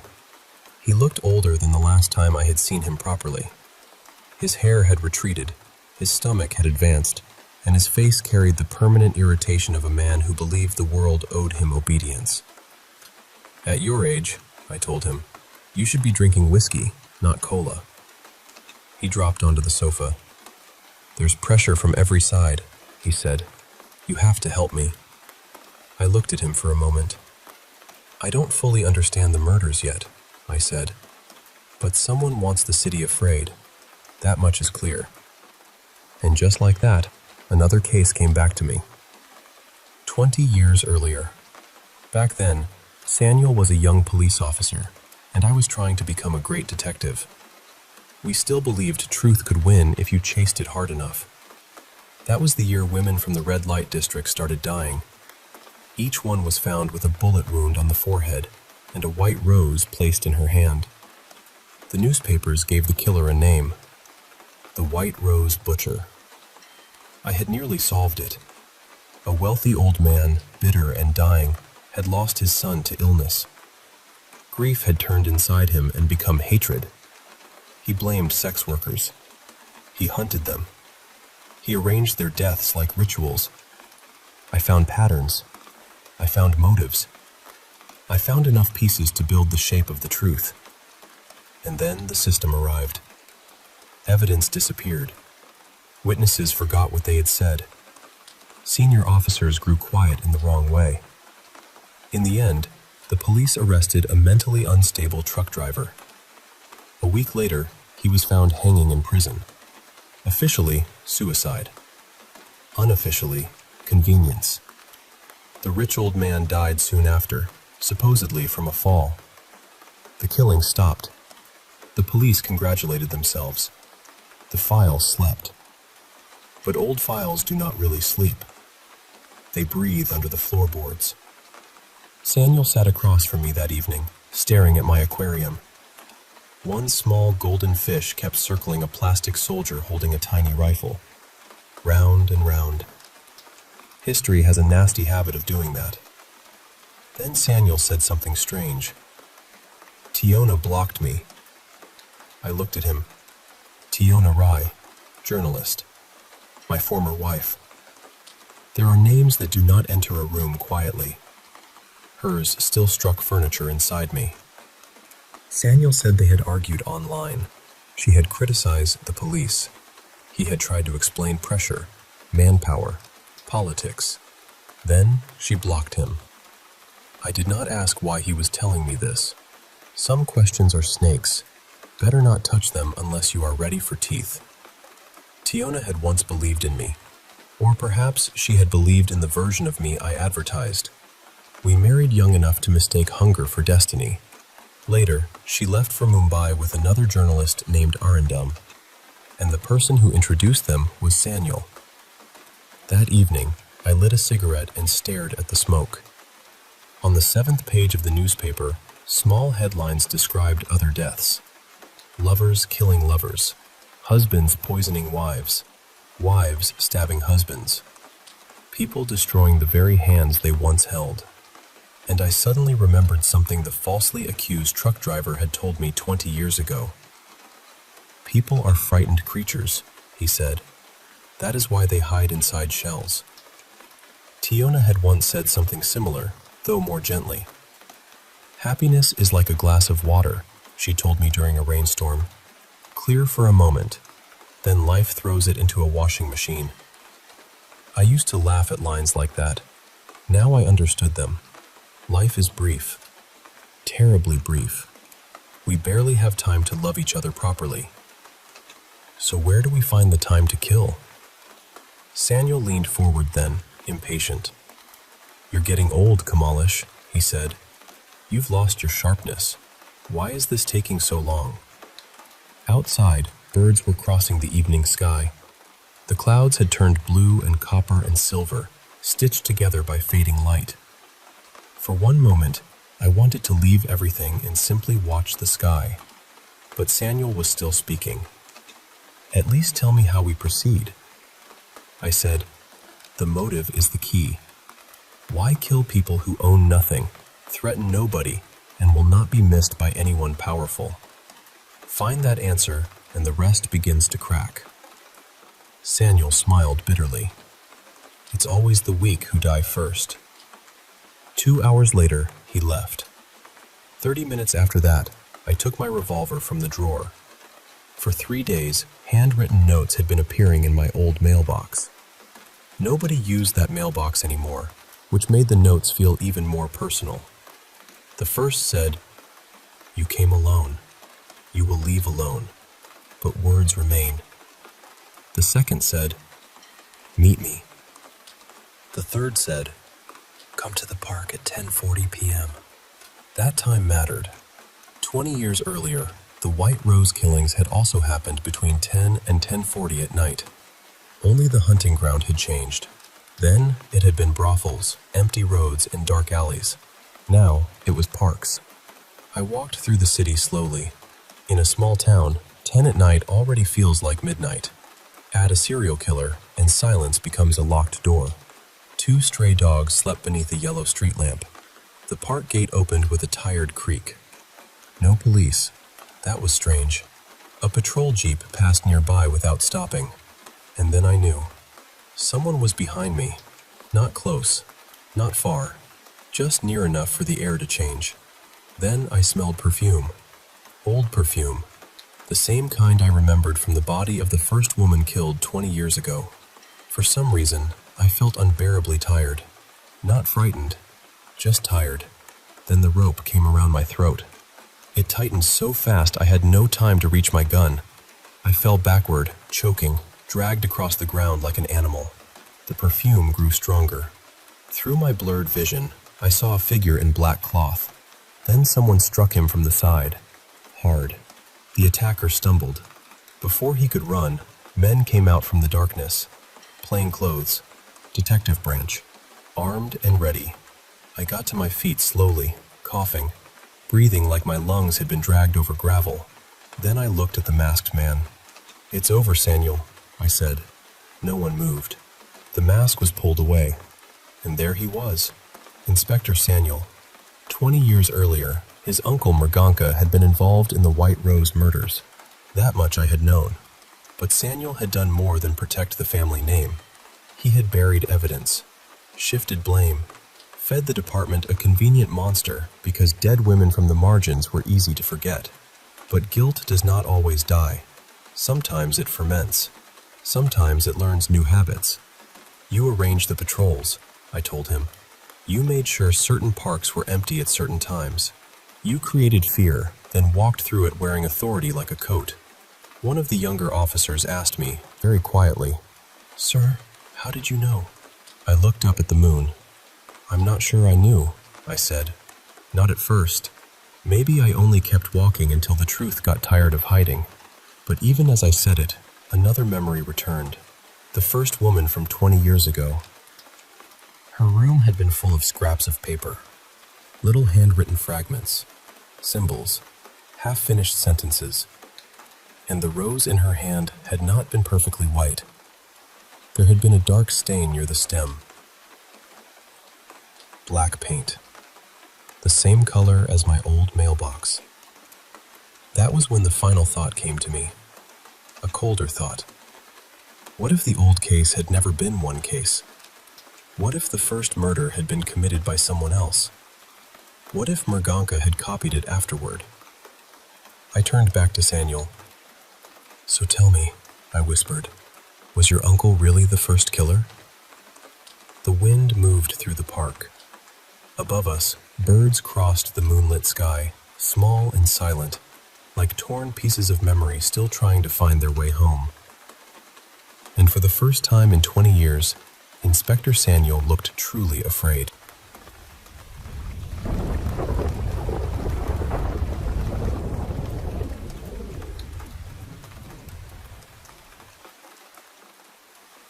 So this happened on a Sunday night. My girlfriend and I had gone out to dinner at Jay's, mostly because we wanted to sit outside, enjoy the patio, and just have a quiet evening together. But as soon as we were getting into the car, I noticed she had brought along our ghost hunting backpack. And when I saw that, I knew exactly what kind of night it was going to be. Over dinner, we started talking about where we should go afterward. We both felt like there was still something unfinished around St. Augustine School and the old church nearby. So after we ate, we ended up back on 6th Avenue, near those hidden steps by the abandoned church. We set out the EMF readers and a couple of cat balls just to see if anything would respond. We introduced ourselves again, made it clear we meant no harm, and pretty quickly the EMF reader started lighting up. Yellow, then orange. It felt like something was actually listening. We asked if whoever was there wanted to speak through the spirit box, and the EMF flashed orange, almost like a yes. Then my girlfriend asked if the spirit had been connected to the Catholic Church, and through the spirit box, we heard a clear, unmistakable yes. We got another response after that, but then the energy started fading, so we thanked whoever was there, set our boundaries, and moved on. After that, we walked through Armory Park with the spirit box and EMF reader still running. My girlfriend wanted to pass by what we call the cat house, because there's usually this one cat there that she likes. That night, there was just one curled up on the porch swing, tucked away from the light rain. We kept walking our usual route, but nothing was really happening. The readings were quiet. I was already thinking we might just turn the corner and head back. Then I looked behind me and realized my girlfriend had stopped. She was standing at this front gate, and I immediately recognized the place. It was the same house she had told me about before, the one where she said she always felt a strong pull. We had tried checking it out a few nights earlier, but there were power lines and electrical boxes nearby, so the EMF readings had been too messy to trust. But this time was different. She leaned toward the gate with the EMF reader pointed straight at the house, and it started lighting up green. Then she said, very calmly, "I know you're here." She looked at me and said, "We have to go in." Then she opened the gate and said, "You want me to come in, don't you?" The EMF reader turned orange. She kept going. She said, "You've been wanting me to come in and talk to you." And right then, I heard what sounded like a little girl shriek. It was quick, but it went straight through me. I looked toward the front door, and for a second, I saw something. The only way I can describe it is a small gray and white shape, almost like a child-sized silhouette. It blended into the darkness, and then it was gone. I let my girlfriend lead. As soon as she stepped onto the stairs leading up to the brick porch, everything felt darker. Not just dim, heavy, like the whole place had swallowed the light around us. We checked the area first to make sure no one was hiding there. Then I sat on the ledge and she sat on the stairs with the EMF reader still in her hand. It kept bouncing between green and orange. She started speaking gently, like she was talking to someone scared. She said, "I felt like I was supposed to come here. I felt like I needed to connect with you." Then she started asking questions. "Are you a girl?" The EMF hit yellow. Then she asked, "Are you an older woman?" This time it jumped from orange to red. My girlfriend was locked in. She really felt like something was there with her, answering. But I was starting to feel terrible. Out of nowhere, I got nauseous. My head started pounding, almost like a migraine was coming on. I felt like I might throw up, but I didn't want to interrupt what was happening. Then my girlfriend got chills. She asked, "Are you behind me?" She stood up and turned toward the door, and immediately she said, "Oh my God, you're right there." She saw a round, grayish orb near the doorway, and then it vanished. She looked back at me and could tell I wasn't okay. She asked if I was all right, and I told her I felt sick, but I wanted her to keep going. She asked a few more questions, trying to figure out if the spirit was a mother, or maybe a sibling, or a child. The EMF hovered around green and yellow. Then I noticed a couple walking past the house, so I quietly warned her. She stopped talking and waited until they were gone. After that, she decided to close the conversation. She thanked whoever was there, told them we meant no harm, and set firm boundaries before leaving. By then, I was gagging. I honestly felt like I was about to vomit. We got out of there and made it back to the car. She knew I wasn't doing well, so we didn't talk much right away. When we got home, I took some medicine, showered, and we ordered food. Once I felt a little more grounded, we finally sat down to review the recordings. And that's when things got even stranger. At the beginning of the interaction at the house, while my girlfriend was speaking to whatever was there, we heard a child's voice on the recording. Clear as day. It said, "Mommy?" We also caught the little girl's shriek I had heard earlier. There were a couple of other responses too, short ones that sounded like, "Yeah," but we're still going through those. After that, we had to stop for the night, because whatever happened on that porch didn't feel like a random noise or a trick of the equipment. It felt like someone had been waiting for her to come in.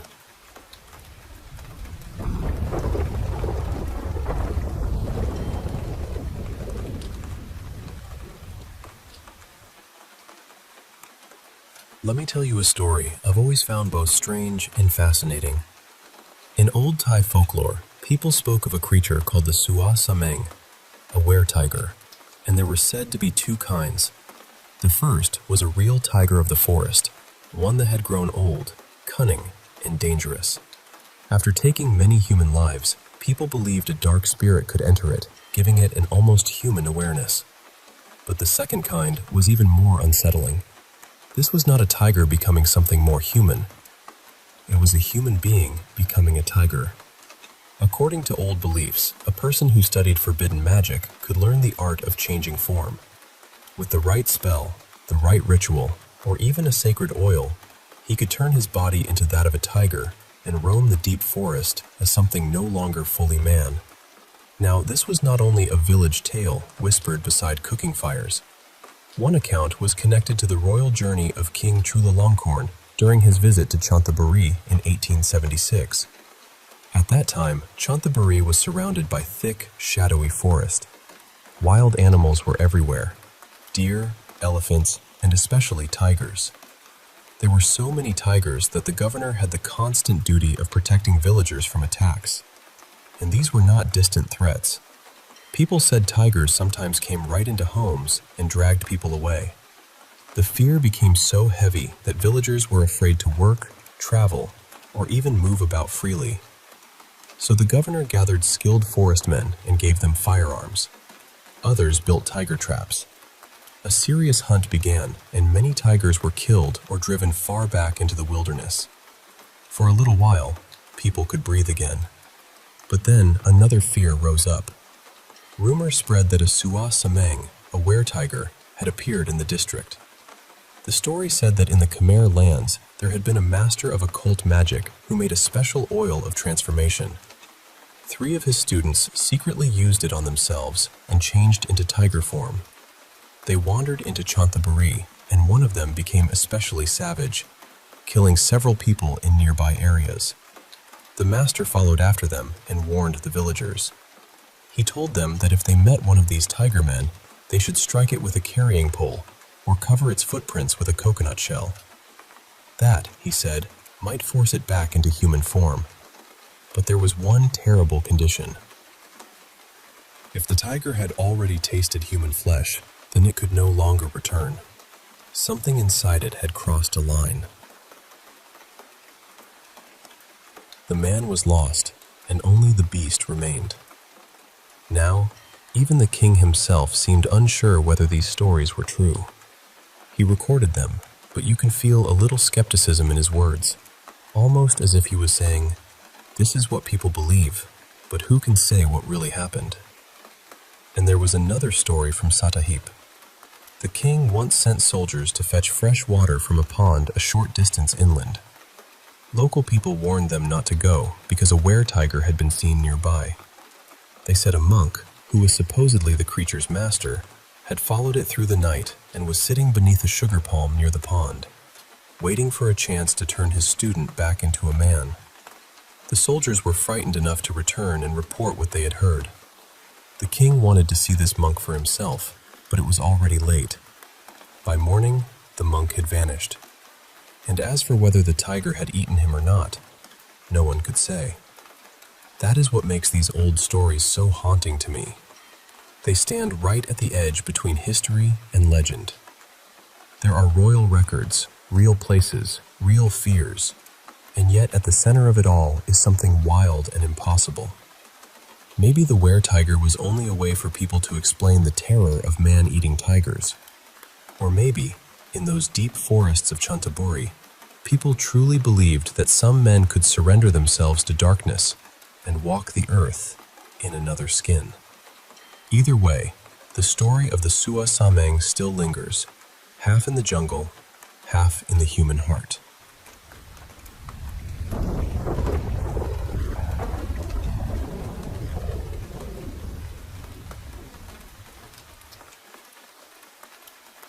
I was about 6 years old when this happened.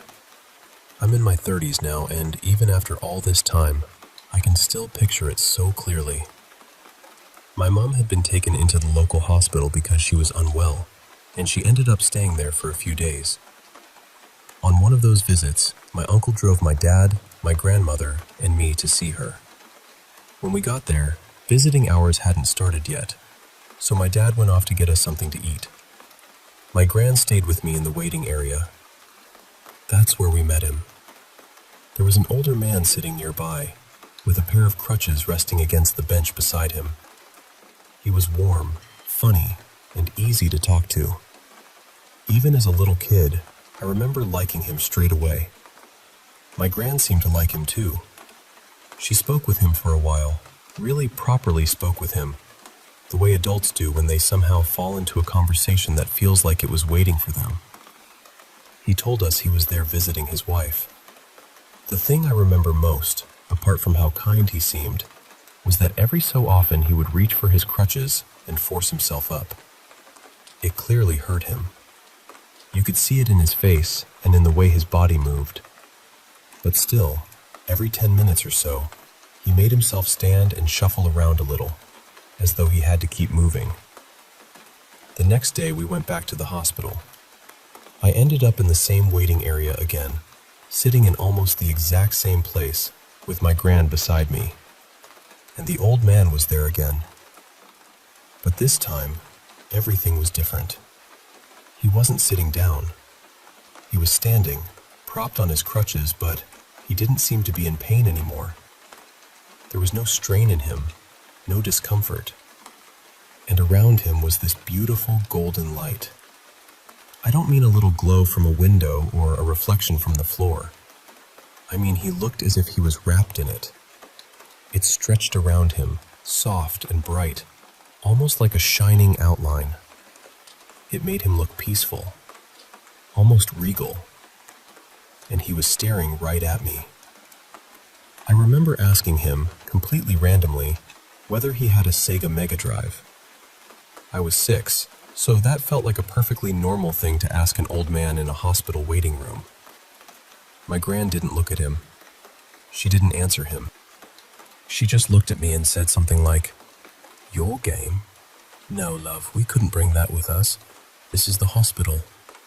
Her voice was strange, flat, almost sharp. Not cruel exactly, but colder than she usually was with me.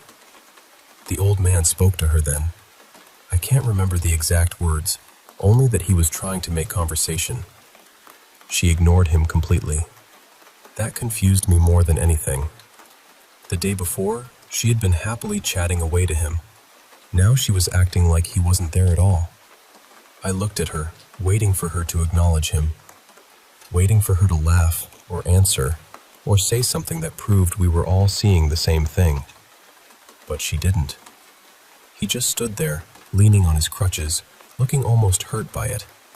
Not angry, just sad. Like being ignored genuinely upset him. Then my dad came back with food, and my gran spoke to him normally. She spoke to me normally. She spoke to a member of hospital staff. Everything around us carried on exactly as it should have. Except for the man. When it was time to go up to my mom's room, we walked away from him as if he had never been standing there at all. I kept looking back. He watched me the whole time as I was being led away. He looked worried, deeply worried, and that golden light around him stayed there, soft and bright, like silk catching the sun. At the time, It felt as though he was watching someone precious leave him behind, like he was losing one of his own. I still think about that look. I replay it in my head more often than I'd like to admit. The following day, we visited my mom again, but I didn't see him, and for some reason, I never brought it up. Not to my dad, not to my mom, not to my gran. At least, I have no memory of ever mentioning it. Not until years later. About 13 or 14 years after it happened, my gran was very unwell with advanced vascular dementia. Most conversations with her had become difficult. She would drift in and out, and it was rare to get much connection from her. Still, I used to sit with her and talk, trying to reach whatever part of her I could. One day, I told her about the hospital. I told her about being little, about waiting to visit my mom, about the old man with the crutches. I told her how he had been friendly the first day, and how the next day he had been standing there glowing gold, while she acted like she couldn't see him. And then she changed. She locked eyes with me, which, by that point, almost never happened. Her attention was suddenly clear in a way I hadn't seen for a long time. And she said, "That Taffy had bad legs, but once he got talking, he was hard to get rid of." That was all. Later I found out his name was Thomas Taffy Wilkins. He had been a local acquaintance of my gran's. He died the same night my mom was admitted to hospital. The same night we first met him.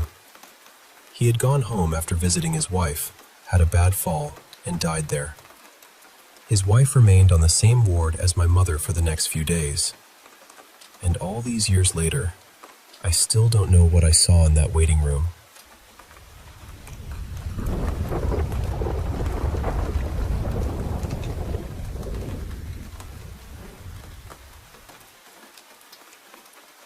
I see this kind of thing online all the time.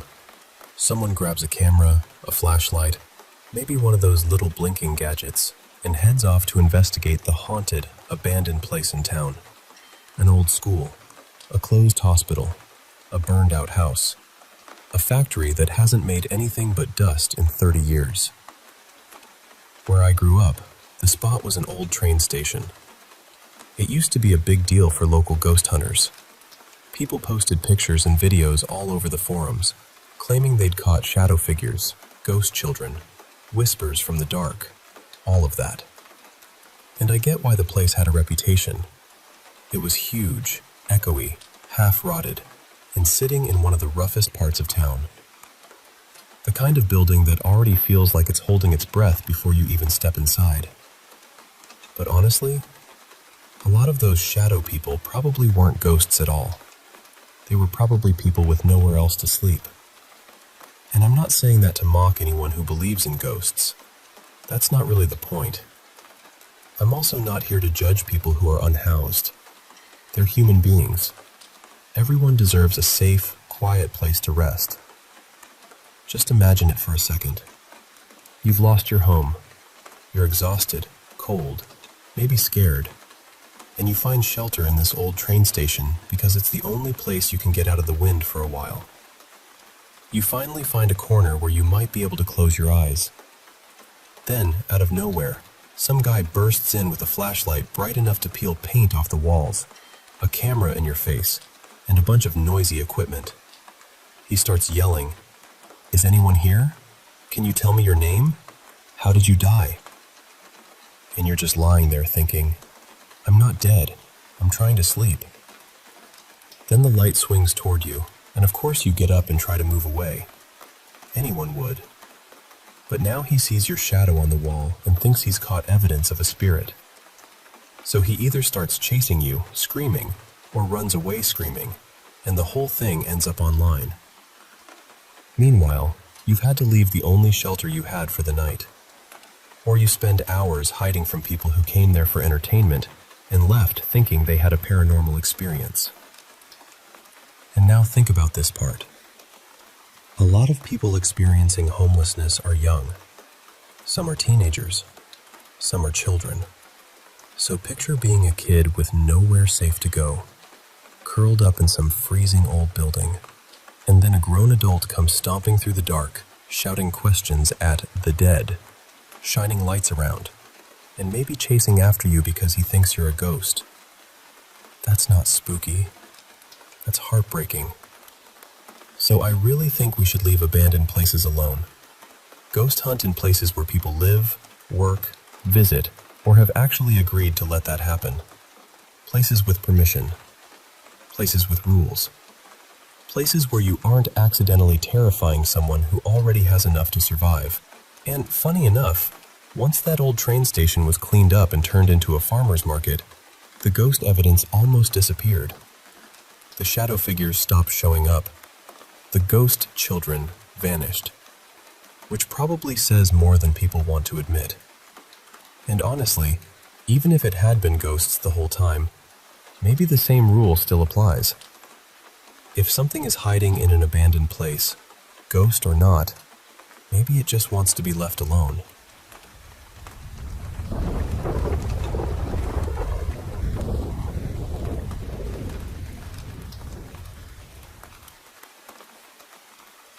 Hey there.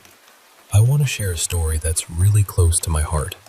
Something about why my grandparents always warned me to stay out of the attic.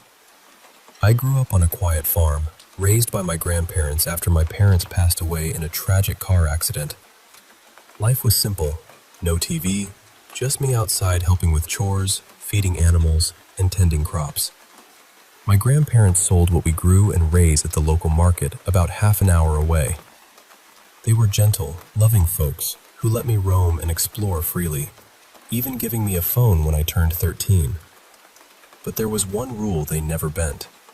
Never, ever go into the attic.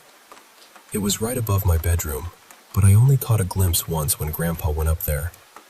It was dark and empty, or so I thought. One night when I was 13, I was just about to fall asleep when I heard a soft groan from above. It was faint, like bumping your foot on a chair. Then, a quiet cry, like a child's whimper. My heart raced. I told my grandparents the next morning, and they said it was just them bumping into things.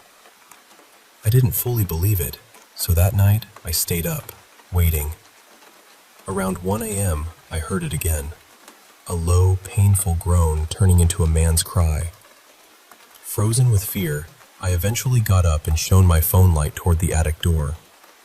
I grabbed a chair to reach the attic pull-down ladder, careful not to make noise. As I climbed up, a terrible smell hit me, a mix of skunk and something harsh. Inside, I found dusty boxes and old family portraits, including one of my mom, pregnant with me, and my dad. Then, a desperate groan came from a corner. My light revealed 2 cages covered with cloth. When I pulled it off, my blood ran cold. 2 creatures with burned, blackened skin, glowing red eyes, and no faces stared back at me. They screamed and thrashed violently. My grandparents appeared and sprayed them with a calming spray, explaining in a shaky voice that these were my parents. They told me a story I could hardly believe. After my parents died, they made a deal with a mysterious man who promised to bring them back. At first, they seemed normal, but soon they turned aggressive, animalistic, and dangerous. My grandparents tried to contain them, trapping them in those cages for years. They warned me to never go near the attic because my parents-turned creatures might get hungry if they saw me. Suddenly, the cages broke. My grandparents told me to run while they held them off. I fled, heart pounding, escaping to the farmhouse nearby. I hid behind a haystack, covering myself in mud to mask my scent as the creatures sniffed around, then finally left. The next day, I found the house in ruins and, heartbreakingly, the remains of my grandparents upstairs. I called the police, telling them a wild animal was responsible, because who would believe the truth? I moved away afterward, but I still carry that night with me.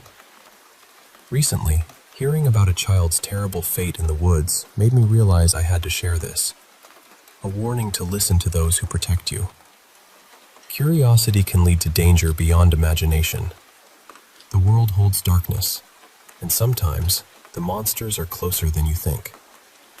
Please, trust your loved ones when they say stay away.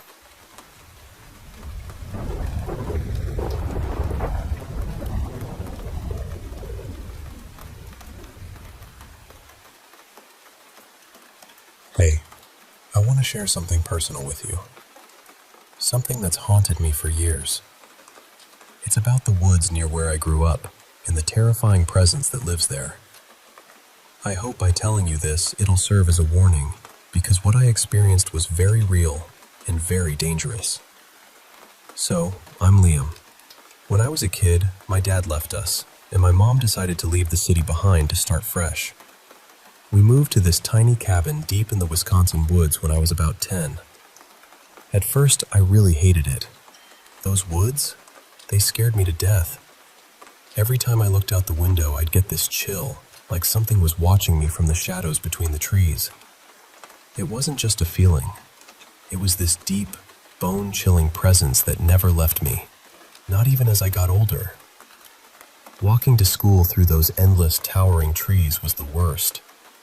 I'd sense eyes tracking me from above, and it made me feel small and vulnerable. Funny thing is, my mom felt the exact opposite. She loved the woods. She'd take long walks, paint the trees, and always told me she felt safe and protected there. I never understood that. To me, it was the opposite. The woods were a place of dread. One night, I saw something. A huge silhouette with long arms, hunched, staring right at me from the darkness. I froze, but when my mom came in, it vanished. I tried telling her, but she just brushed it off, saying the woods were our shield from the bad in the world. I wanted to believe her, but I knew what I saw. Then, one morning on the walk to school, I heard snapping branches behind me. I didn't dare look back at first, but when the sound came again, I bolted. Fast footsteps chased me, and I ran until I burst out of the woods, my heart pounding. I told my best friend Jake, who lived nearby, and shared my fear. He even admitted he'd seen something too. We tried walking home slowly together, hoping that if we stayed calm, the thing wouldn't chase us. But the snapping sounds followed, closer and louder, until we sprinted to my cabin, locking the door behind us. That night, I looked out my window again and saw it closer. This grotesque creature with a hunched back, long clawed fingers, no eyes, but somehow its gaze locked onto me. It wasn't human, wasn't any animal I'd ever seen. It was a predator, and I was its prey.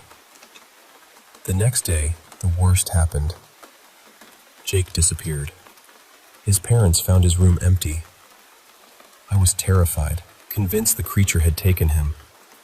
I begged my mom to believe me, but she just said he might have run away, not understanding the danger lurking just beyond our cabin. At school, everyone was buzzing with rumors. Some thought Jake ran off, others whispered darker things. I wanted to scream the truth, but no one would listen. I felt alone, scared, and desperate. That night, I made a plan. I packed a flashlight, extra batteries, water, and pepper spray my mom gave me, and waited until she went to bed. Then, I slipped out into the woods to find Jake. The forest was eerily silent. No crickets, no owls, just darkness. When my flashlight died, panic set in. I scrambled for batteries, and when I turned it back on, I saw it.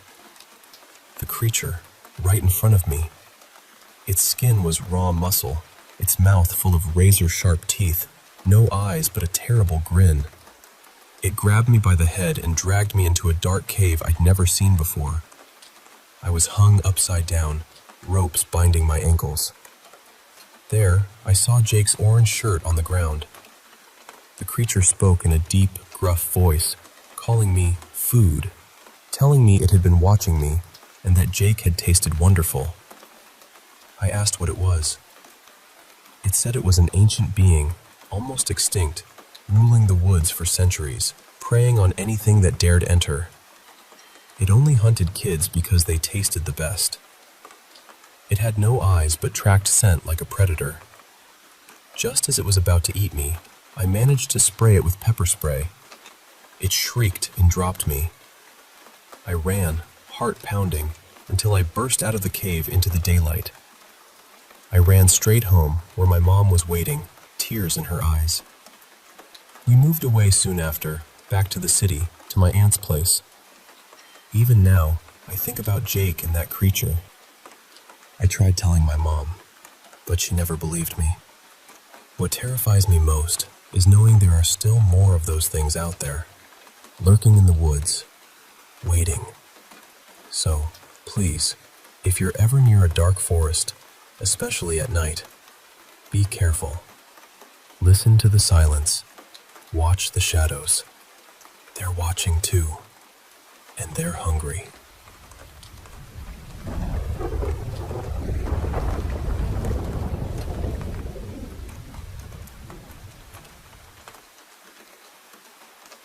Hey there.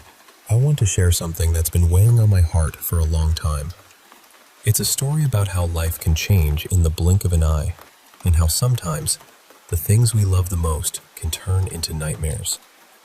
So, I've been a drinker for as long as I can remember.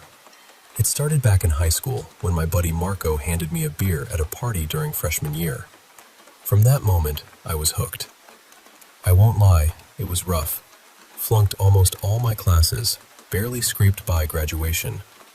My days were filled with parties and nights of drinking, thinking I was invincible, like nothing could touch me. After high school, I bounced around jobs, getting fired for showing up drunk or missing work because of hangovers.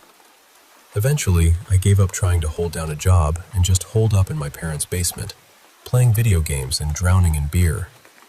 My parents were tough on me, saying things like, "Ethan, you're going to ruin yourself if you keep this up," or "Get your act together." I never listened. I felt hopeless, like I was stuck in a cycle I couldn't break. One day, while grabbing beer at the grocery store, I met someone who changed everything. I reached for a pack of Corona, and this woman, about my age, with long dark hair and bright green eyes, grabbed for the same pack. Her name was Candace. We started talking, and I learned she was going through her own struggles. A recent breakup, tough job as a waitress, just trying to get by. We clicked instantly. That night, we grabbed dinner and talked about everything from our messed up pasts to our hopes for the future. She gave me her number, telling me to call any time. Over the next months, we grew closer, dated, and eventually, I asked her to marry me. I bought her a gold ring with a sparkling diamond and surprised her by hiding it in the cake at dinner. Her face lit up with joy and tears. I'll never forget that moment. Candace became my rock. She helped me get a bartending job where she worked, and we supported each other to quit drinking.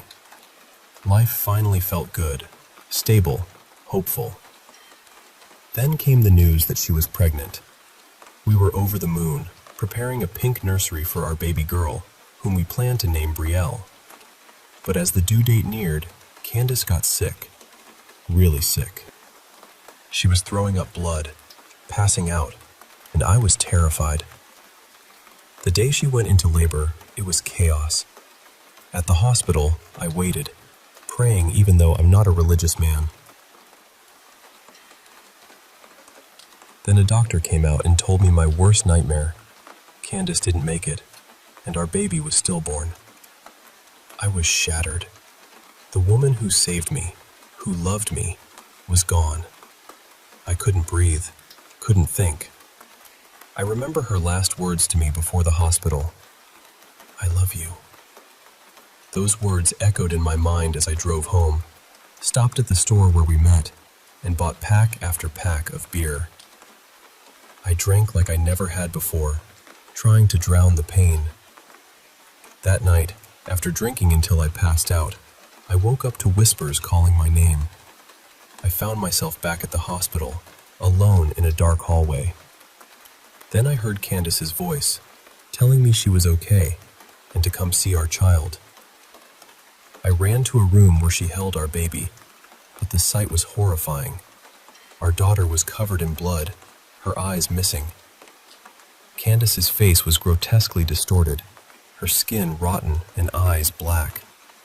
She begged me to hold our daughter, but I ran away, terrified. The creature that looked like Candace chased me, pleading for me to complete our family. I was trapped, desperate to escape. Then everything went dark. The voices kept calling my name, louder and louder, until silence. I woke up in an ambulance, paramedics working frantically to save me. One of them, a woman with dark hair, reminded me of Candace. I whispered to her, promising I was coming back, that I wouldn't leave her again. I survived, but I was broken. I was sent to rehab, and I still hear those whispers at night, see that horrifying creature in reflections. It's like the shadows of that night never left me. Now, there's another story I want to warn you about. The tale of a boy named Greg and a Thomas the Tank Engine episode called Sir Topham Hatt's Day Off. Greg loved Thomas, even when others mocked him. One day, he found an old VHS tape with that title. Despite warnings from his father, he watched it and saw something terrifying. The episode showed the beloved trains being shot by Sir Topham Hatt, who had bloodshot red eyes and a sinister smile. The images haunted Greg, giving him nightmares for years. His therapist tried to help, giving him a red stress ball to squeeze whenever the memories returned. Eventually, he even passed a test of recovery when handed a Thomas toy. But the horror didn't end. That same day, news broke of a 10-year-old girl found dead, with the same tape nearby. Greg's world shattered again, the terror of that cursed episode still very real. So, if you ever come across a Thomas the Tank Engine episode called Sir Topham Hatt's Day Off, please, don't watch it. Some things are better left forgotten. Thanks for listening. I hope sharing this helps someone out there feel less alone in their struggles. And remember, sometimes the darkest nights can lead to the brightest dawns, if you let them.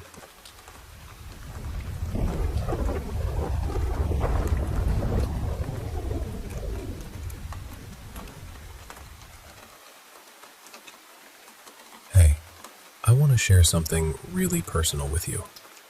Something that's been with me for a long time now. I'm Henry, and my story starts way back in high school. I was just a regular kid, until I got my first taste of alcohol at a party thanks to my buddy Mark. From that point on, drinking became my escape, my constant companion. I won't lie, it messed me up pretty bad. Sleepless nights, nightmares, flunked classes, you name it. Somehow, I barely graduated. After high school, life didn't get easier. I bounced from job to job, losing them because of my drinking. My parents? They were at their wits' end with me. They'd say things like, "Henry, if you keep this up, you're going to ruin your life." Or, "Get your act together and find a job." But I just shut them out. I felt hopeless, like I was stuck in a dark tunnel with no way out. Then, one day at the grocery store, of all places, I met Candace. I was reaching for a pack of beer, and she grabbed the same one. We started talking, and, honestly, I felt like I could breathe again. She was going through her own struggles. Recent breakup, tough job as a waitress, barely making rent. We connected over our shared pain, and slowly, things started to change. We went from strangers to friends, then to dating, and eventually, I asked her to marry me. I remember hiding the ring in the cake at our dinner, and when she found it, her tears and joy made me feel like I had a new purpose. Candace was my rock.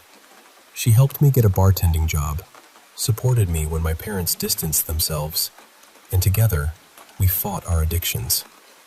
Life was finally looking up. We had a home, steady jobs, and then came the best news. We were expecting a baby girl. We painted her nursery pink, got a cute crib, and named her Brianna, after one of Candace's favorite singers. But as the due date approached, things took a turn for the worse. Candace got really sick, throwing up blood, fainting. I was terrified for both of them. The delivery was a nightmare. Candace passed away during labor, and our baby girl was stillborn. I remember the doctor's words like a punch to the gut, and the world just shattered around me. I was broken, lost, drowning in grief. That night, I found myself back at the grocery store, buying pack after pack of beer. I hadn't touched alcohol in almost 2 years, but pain made me forget everything. I drank until I blacked out. Then, the strange things started. I woke up in a hospital hallway, empty and dimly lit. I heard Candace's voice, telling me she was okay and to come see our daughter. I followed it to a room where she held our baby, but the baby's eyes were missing, her body covered in blood. Candace looked horrifying, her face twisted and decayed. She urged me to hold our child, but I was terrified and ran away. As I fled, Candace's figure chased me, begging me not to leave them, calling me to complete our family. I was paralyzed with fear, trapped in this nightmare until everything went black. Then, I woke up in an ambulance, paramedics working frantically to save me. One of them even resembled Candace, which made everything feel surreal. I was lucky to be alive, but the damage was severe. My lungs were ruined, and I couldn't breathe or speak for weeks. Now, I'm in rehab, trying to piece my life back together. But those whispers, they never leave me. At night, I still hear my name being called softly, haunting me. And sometimes, when I look in the mirror, I feel like that creature is just behind me, waiting. It's a reminder of the darkness I've faced, but I'm holding on, telling myself I won't let it win.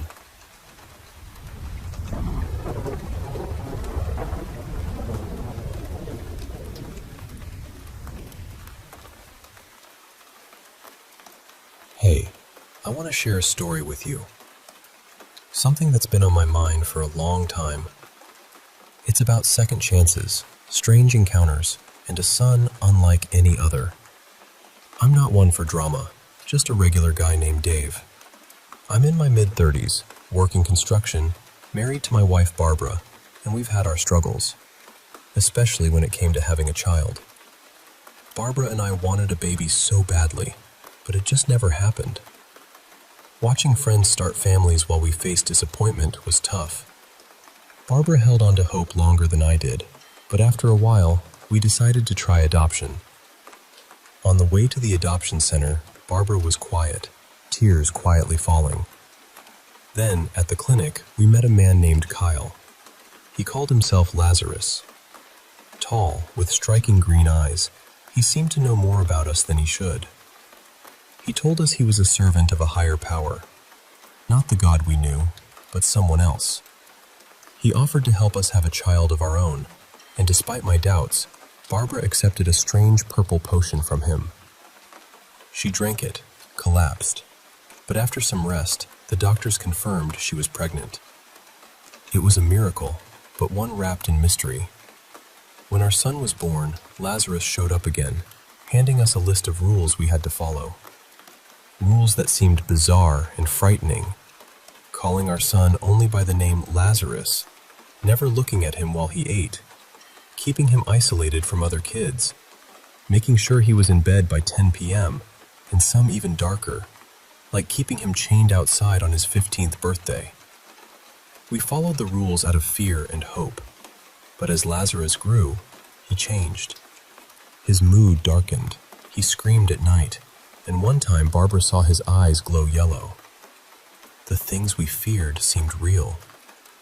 On his 15th birthday, we chained him in the shed like the rules said, but the chain broke. That night, a creature, not quite our son, prowled the house, growling and searching. We hid, terrified, as the creature's glowing yellow eyes searched for us. The house was wrecked by morning, and Lazarus was gone. Then the man, Lazarus, returned, warning us that by breaking the rules, we unleashed a monster. We knew what had to be done, but it broke our hearts.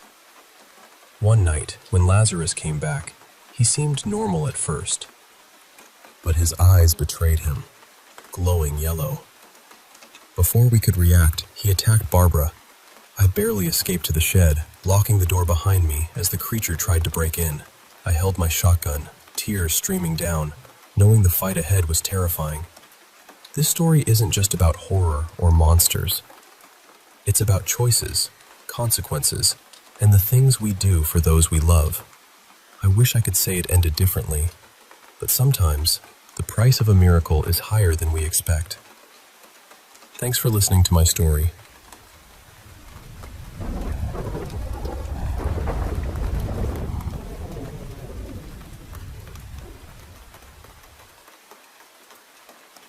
Hey, I want to share with you a story that's honestly changed how I see things forever. It all started when I was 16, just a regular high school girl named Emma. I wasn't really into all that internet mystery stuff, especially the dark web. Honestly, I had way better things to do, like hanging out with my friends or getting my nails done. But one day at school, my friend Kelly told me about her boyfriend getting dared to go on the dark web. She said, "There's some really creepy stuff there. Videos of cults, sacrifices, super disturbing."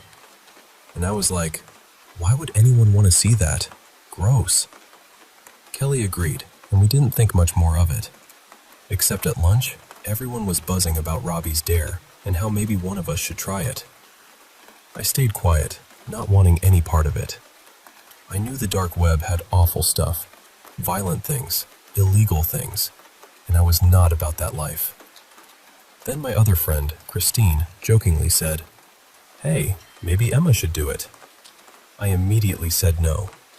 But then my friends started chanting, "Do it, do it, do it." I was so embarrassed, but eventually I just gave in and shouted, "Fine, I'll do it." They cheered, and Kelly said, "Okay, but you have to FaceTime me while you're on, and Robbie will send you a link." I was mad, but whatever. I figured I'd just glance and get it over with. That night, Robbie texted me a link and said, "Good luck." I got goosebumps, but I wasn't about to chicken out. I FaceTimed Kelly as I opened the link, grumbling, "This is so stupid. Can't believe I'm doing this." She laughed and said, "You just have to click on one site. Then we'll all have a good laugh." The page loaded, a black screen with a skull and a bunch of red links. I clicked on the third link and found an auction site. At first, it didn't seem too bad, but then I saw female names with links. I clicked a random one and saw a blurry photo of a girl walking home from school. She looked about my age, brown hair, green eyes. The description said, Tiffany, 16, high school, Riverside. Parents, Helen and Mark. Hair, brown. Eyes, green. Body, petite. And then a price, $20,000. My heart dropped. "What is this?" I whispered to Kelly. "It's like they're selling girls," I said, voice shaking. Kelly freaked and told me to call the police. I was about to hang up to dial 911 when I saw a name at the top of the list, Emma Morgan. My breath caught. I clicked on it, and there I was, a photo of me walking home. The description was detailed and creepy, like they knew everything. My age, my school, my parents, even my body. The price was $60,000. I screamed, tears streaming. I couldn't hear Kelly anymore. I hung up and ran to my parents' room. They came running out when they heard me crying. I told them everything. They checked the website, called the police, but the site was untraceable. They promised to have an officer nearby just in case. That night, I couldn't sleep. The image of that auction haunted me. How did they know all that? Were they watching me? The next day, my friends apologized and suggested we go shopping to take my mind off it. I agreed, but when I asked Kelly to walk home with me, she said her mom was picking her up. My parents were stuck at work, so I had to walk home alone. I told myself, it's just 15 minutes, it's afternoon, people are around. But then, I noticed a man behind me, walking fast.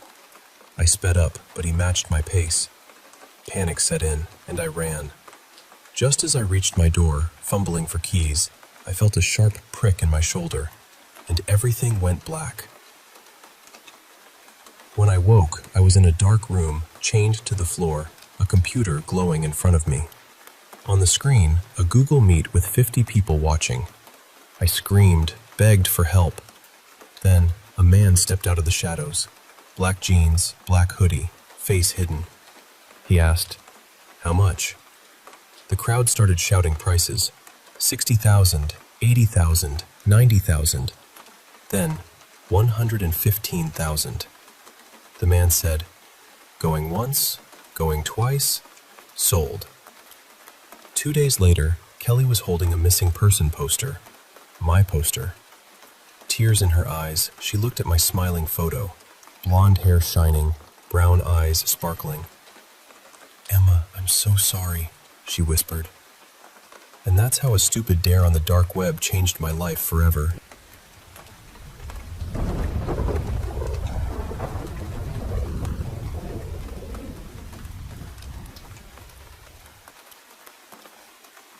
Hey, I want to share something that's been on my mind for a while.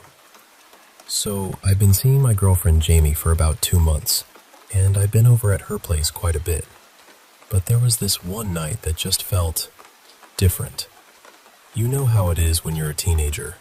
Anything to spend time with your girl, especially when her parents aren't around.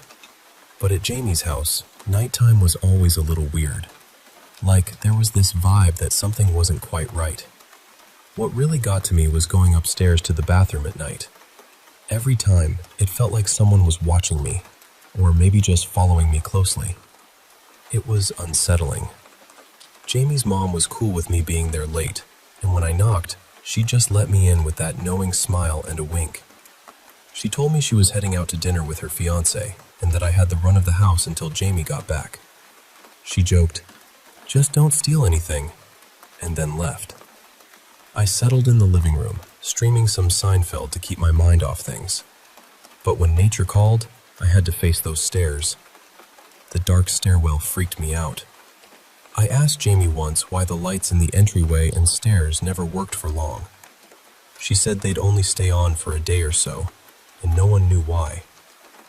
That just made me even more uneasy.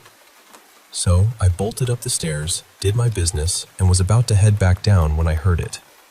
Her dog, Max, was growling at something down the hall. But it didn't sound like Max. He's a tiny Pomeranian. No, this was a deep, angry growl, like a Rottweiler or something way bigger. I shouted, "Max, it's just me," and nearly tripped going down the steps. Max usually sleeps upstairs at this hour, so this growling was off. Then I heard the car door slam outside. Jamie was home. I never told her how freaked out I was by the house, but that night I rented the movie Sinister just to match the spooky mood. I was waiting for her to come in before pressing play. She walked in, the back of her facing me as she shut the door, and I was about to say, "Babe, your dog is acting really weird." But then she turned around, and I froze. The hair on my arm stood up. She was holding Max. She said she'd taken him to her cousin's place to play with the kids. I stammered, "Oh, I didn't realize Max was with you."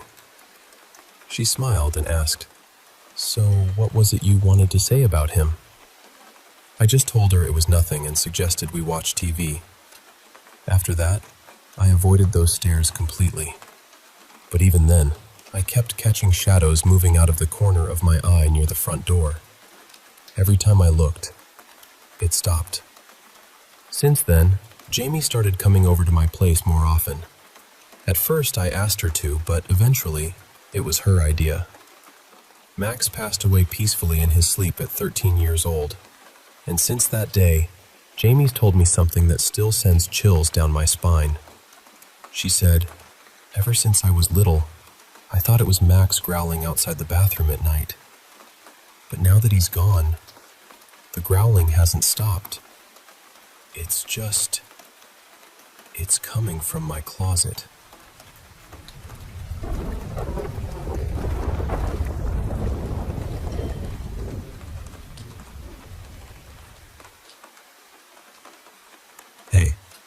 tell you about this really weird experience I had one night. It was around 2 a.m., and I was just chilling on the couch, flipping through channels to unwind. I landed on the tail end of a sitcom, kind of like a classic family comedy, and then the screen went black for a second before switching to Seinfeld. You know, that's actually my all-time favorite show. But this episode, something was seriously off. Usually, Seinfeld kicks off with Jerry doing his stand-up routine, right? But this time, Jerry was at the mic looking completely out of it. He looked pale, his words were slurred, and he kept nodding off. Then, out of nowhere, he grabbed the mic stand to steady himself and collapsed. There was blood coming from his nose, like a lot, but his eyes stayed shut. It was chilling. Then, a crew member hurried on stage, helped him up, and they took him off, with Jerry clutching his stomach like he was about to throw up. After that, the actual episode started, and I realized I had never seen this one before. I mean, I've watched every episode multiple times over the years, and Jerry never got taken off stage like that. I just kept thinking, why would they leave that in? What is going on here? The scene shifted to Jerry standing in his kitchen, but it wasn't the usual clean, familiar kitchen from the show. This was some dingy, run-down place, walls stained, dishes piled up everywhere, just a mess. Jerry looked awful. 2 black eyes, mouth hanging open, drool pooling on the floor, barely conscious. Then the buzzer rang, and without hesitation, he let whoever it was in. It was Elaine. But this wasn't the Elaine we know. She looked worse than Jerry. Her clothes were torn and dirty, her skin pale and gaunt, her face scarred with smudged makeup, hair wild and tangled.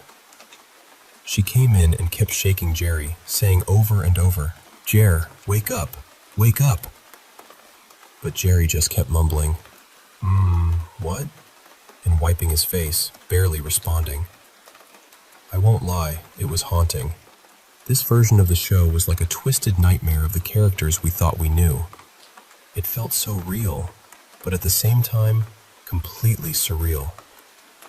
It stuck with me ever since, and honestly, I still don't know what to make of it. Just thought I'd share this strange little piece of my night with you.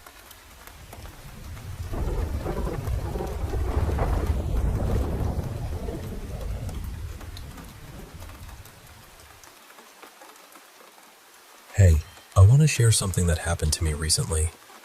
Something that's been on my mind a lot. So, I was walking back from my new friend Haley's house late at night.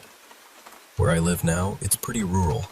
Just 2 of the 5 families around here, including mine and Haley's, and our parents own a lot of land with gas wells scattered about.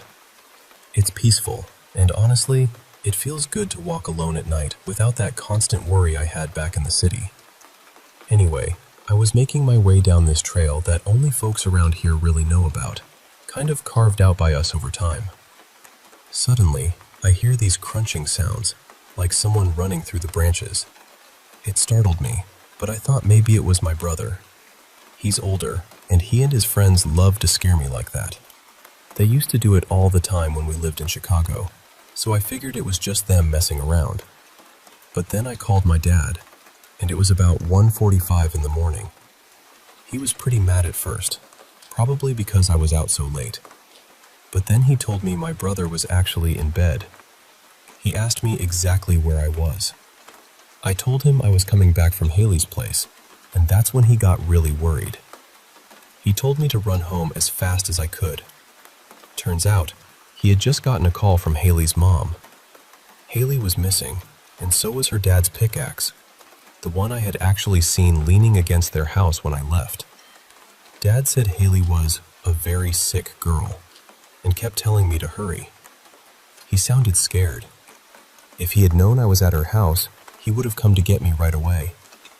Now, thinking back, I remember when I was at Haley's, sitting in the bathroom, and she suddenly snuck in and hid in the bathtub behind the curtain. But she didn't jump out or scare me. Instead, she crawled after me to her room with this serious look on her face, not like she was joking. Then she suddenly went back to being her normal, fun self, and everything seemed fine. So, I ran through the woods, dropping my purse as I went. My legs were burning, and I was scared out of my mind. I almost ran right into my dad, who was just beyond the backyard with a flashlight. He told me to run inside. I waited in the living room, biting my nails like crazy, until he came in and started locking all the doors.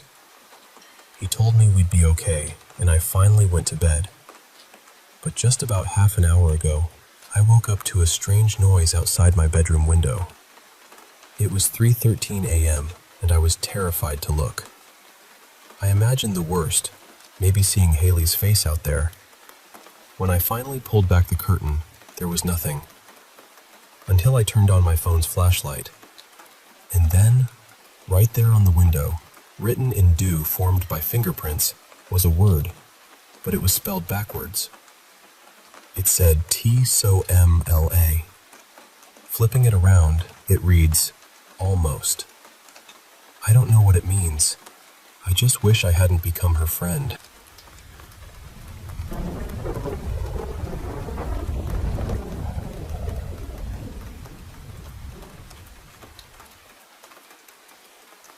Hey, I want to share a story that's been in my mind for a while now. After my grandma passed away, I started spending weekends at my grandpa's new apartment to keep him company and help him through the loneliness. I usually crashed on the pull-out bed that folds out from the living room couch. One night, after turning off the TV, I was just about drifting off. There was this old wooden clock on the mantel, and the steady ticking always helped me relax and fall asleep.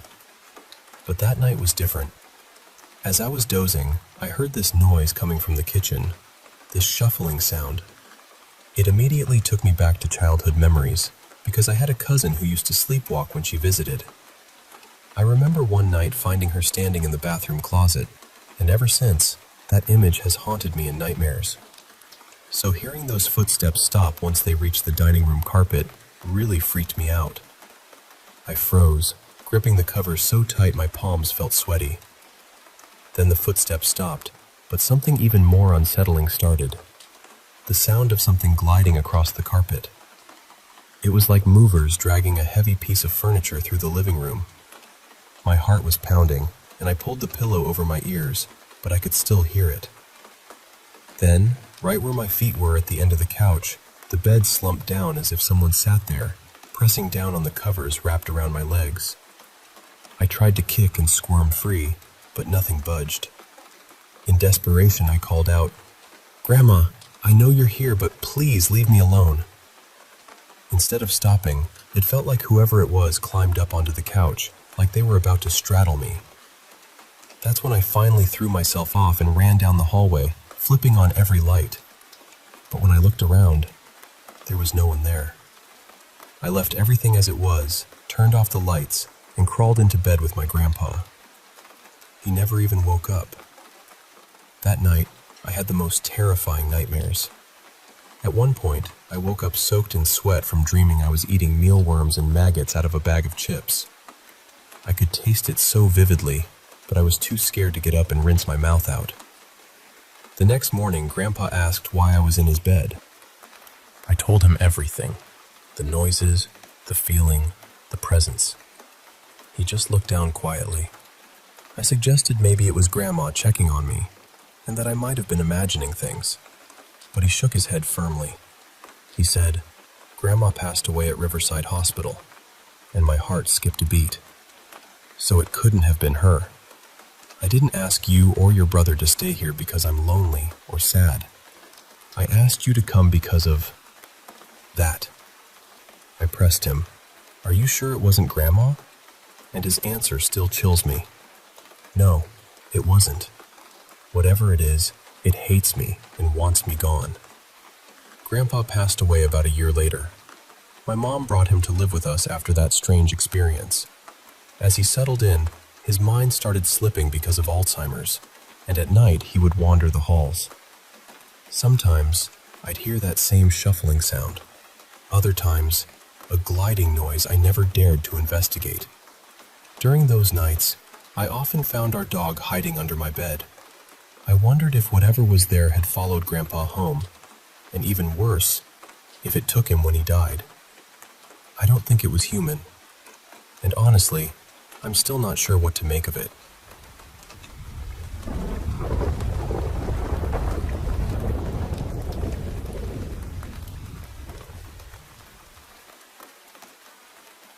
Hey, I want to share a story from my old neighborhood about this street called Pinewood Drive.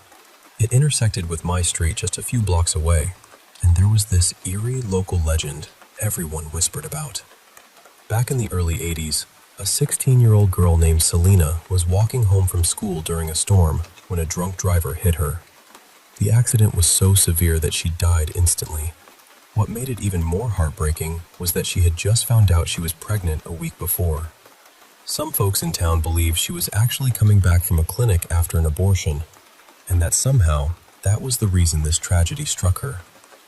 The story goes that her spirit wanders the neighborhood, but only when it rains, because she died in a storm. Now, I know stories like these sound like ghost tales, but growing up, my friends and I were obsessed with trying to find Selena's ghost. Once I got my driver's license, we drive around Pinewood Drive, usually after a few drinks, hoping to catch a glimpse. One night, just as a light drizzle started, we spotted a girl in a bright red coat walking by the side of the road. No umbrella, which was a classic sign of Selena's trick. She'd make drivers stop to help her get out of the rain. We slowed down, even though Jeff and I were uneasy about it. Our friend Kyle sighed. It's just Jenny." We rolled down the window and called out, "Jenny Vanelli, need a ride?" To our relief, she smiled and said, "Yes, please." I moved over so she could hop in next to me, and after she thanked us, we started chatting about the ghost story, half joking about how ridiculous it all sounded. Then the rain started pouring hard. Jenny, who was usually super chatty, suddenly went quiet. That silence was so unlike her. You might think, "Oh no, you picked up the ghost instead of Jenny." But no, I looked right at her. Definitely Jenny. After a moment, she looked up and asked, "Do you know how Selena tricks people into giving her a ride?" Jeff nodded and said, "Yeah, she walks without an umbrella, and people feel sorry and stop for her." Then Jenny added, "Do you know the other way?" We waited. Her voice dropped into this eerie, shrill whisper. "She tricks them by looking like someone they know." Right then, the car screeched to a halt. I caught a glimpse of terror in Kyle's eyes through the rearview mirror, and Jenny's face, her mouth twisted into this evil cackle, revealing missing teeth and blood trickling down. For a second, I saw a horrifying, disfigured face staring right at me. We all jumped out screaming. Kyle's car ended up being towed. The next day at school, Jenny told us she'd been home all night. It's been over 2 decades now, but I still get uneasy when it rains. Oh, and when Kyle finally got his car back from impound, there was a pacifier sitting right there in the back seat.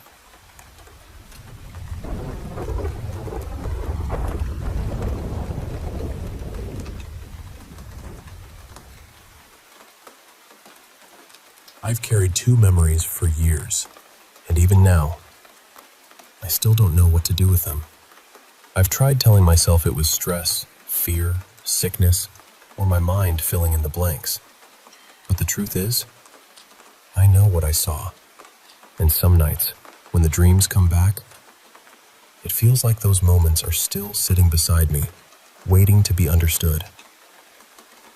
The first thing happened a few years before 2021. I grew up in a planned industrial town, the kind of place built decades ago with help from the Soviet Union. A lot of the homes had been there since the late 1960s, and families still lived in them because the company controlled most of the city. My father worked there, so we had access to places most people didn't, or at least he knew about them. Near the old post office, there was this narrow road people sometimes talked about like it was a shortcut. But it was always guarded. No one was supposed to go in. When I asked my father about it, he said there was no such road, no hidden section, nothing like that. But one summer afternoon, around noon, I accidentally ended up there. It was blazing hot outside, the kind of heat that makes the air look bent. I was on my scooter, expecting the road to curve back toward the main street, but it didn't. It just kept going. The farther I went, the quieter everything became. The town behind me seemed to fade out, and suddenly I was in a place that felt completely wrong. There were broken signs, dry leaves everywhere, and an old board that looked like it once pointed towards some kind of library. That made no sense, because there was no ancient library anywhere in our city. I had checked records before. I knew the place I lived in. Then I saw a ruined house in the distance. It didn't look like the other houses around us. It had that older Russian style, heavy and strange, almost like it belonged to a different century. There was also a pond, cracked statues, and one statue that looked like a mother holding a child. Everything felt abandoned, but not empty. I remember wanting to leave immediately. I was scared in a way I couldn't explain. I kept driving, praying under my breath, trying to find an exit. Then I looked in my right mirror. There was a woman behind me, dressed in white, with something covering her head. For a second, I thought maybe she was just another person taking the same shortcut. I even thought about stopping to ask her how to get out. But then, she was gone. Not walking away, not turning a corner. Just gone. Somehow, a road opened ahead, and I found my way out. I went home shaken and told my parents. They warned me not to take strange routes, but the part that still bothers me is this. When I went back later with friends, nothing was there. No ruined house. No pond. No statue. No old library sign. Nothing. It was like the road had swallowed itself. The second memory happened in 2021, when I was 16 and sick with COVID. My mother and I were both in the hospital. I was on oxygen, and she was in serious condition. At first, I was in a general ward before they moved me to a private room, and that day was one of the worst days I can remember. 7 people died in that ward, one after another, every few hours. There were nurses, machines, panic, prayers, and that heavy silence that falls after someone is gone. But what I remember most clearly is the bird. I know how that sounds. I know people will say I was sick, exhausted, scared, maybe hallucinating. But the room was sealed. The windows weren't open. The air conditioning was running. There was no way a bird should have been inside, and no one else seemed to see it. It moved from bed to bed. Each time it stepped away from someone, that person died soon after. I watched it happen again and again. At one point, it circled my mother's bed, and I remember praying with everything I had that it wouldn't stop there. It didn't. It moved to another bed.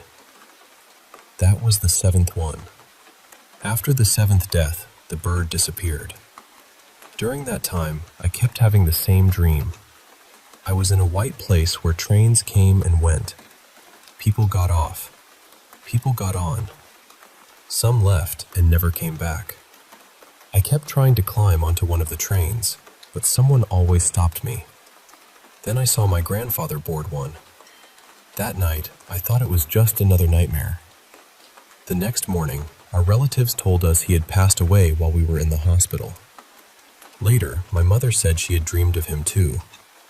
In her dream, he told her he would take her place because he was old, and her children still needed her. She forgot many things from that year, and honestly, so did I.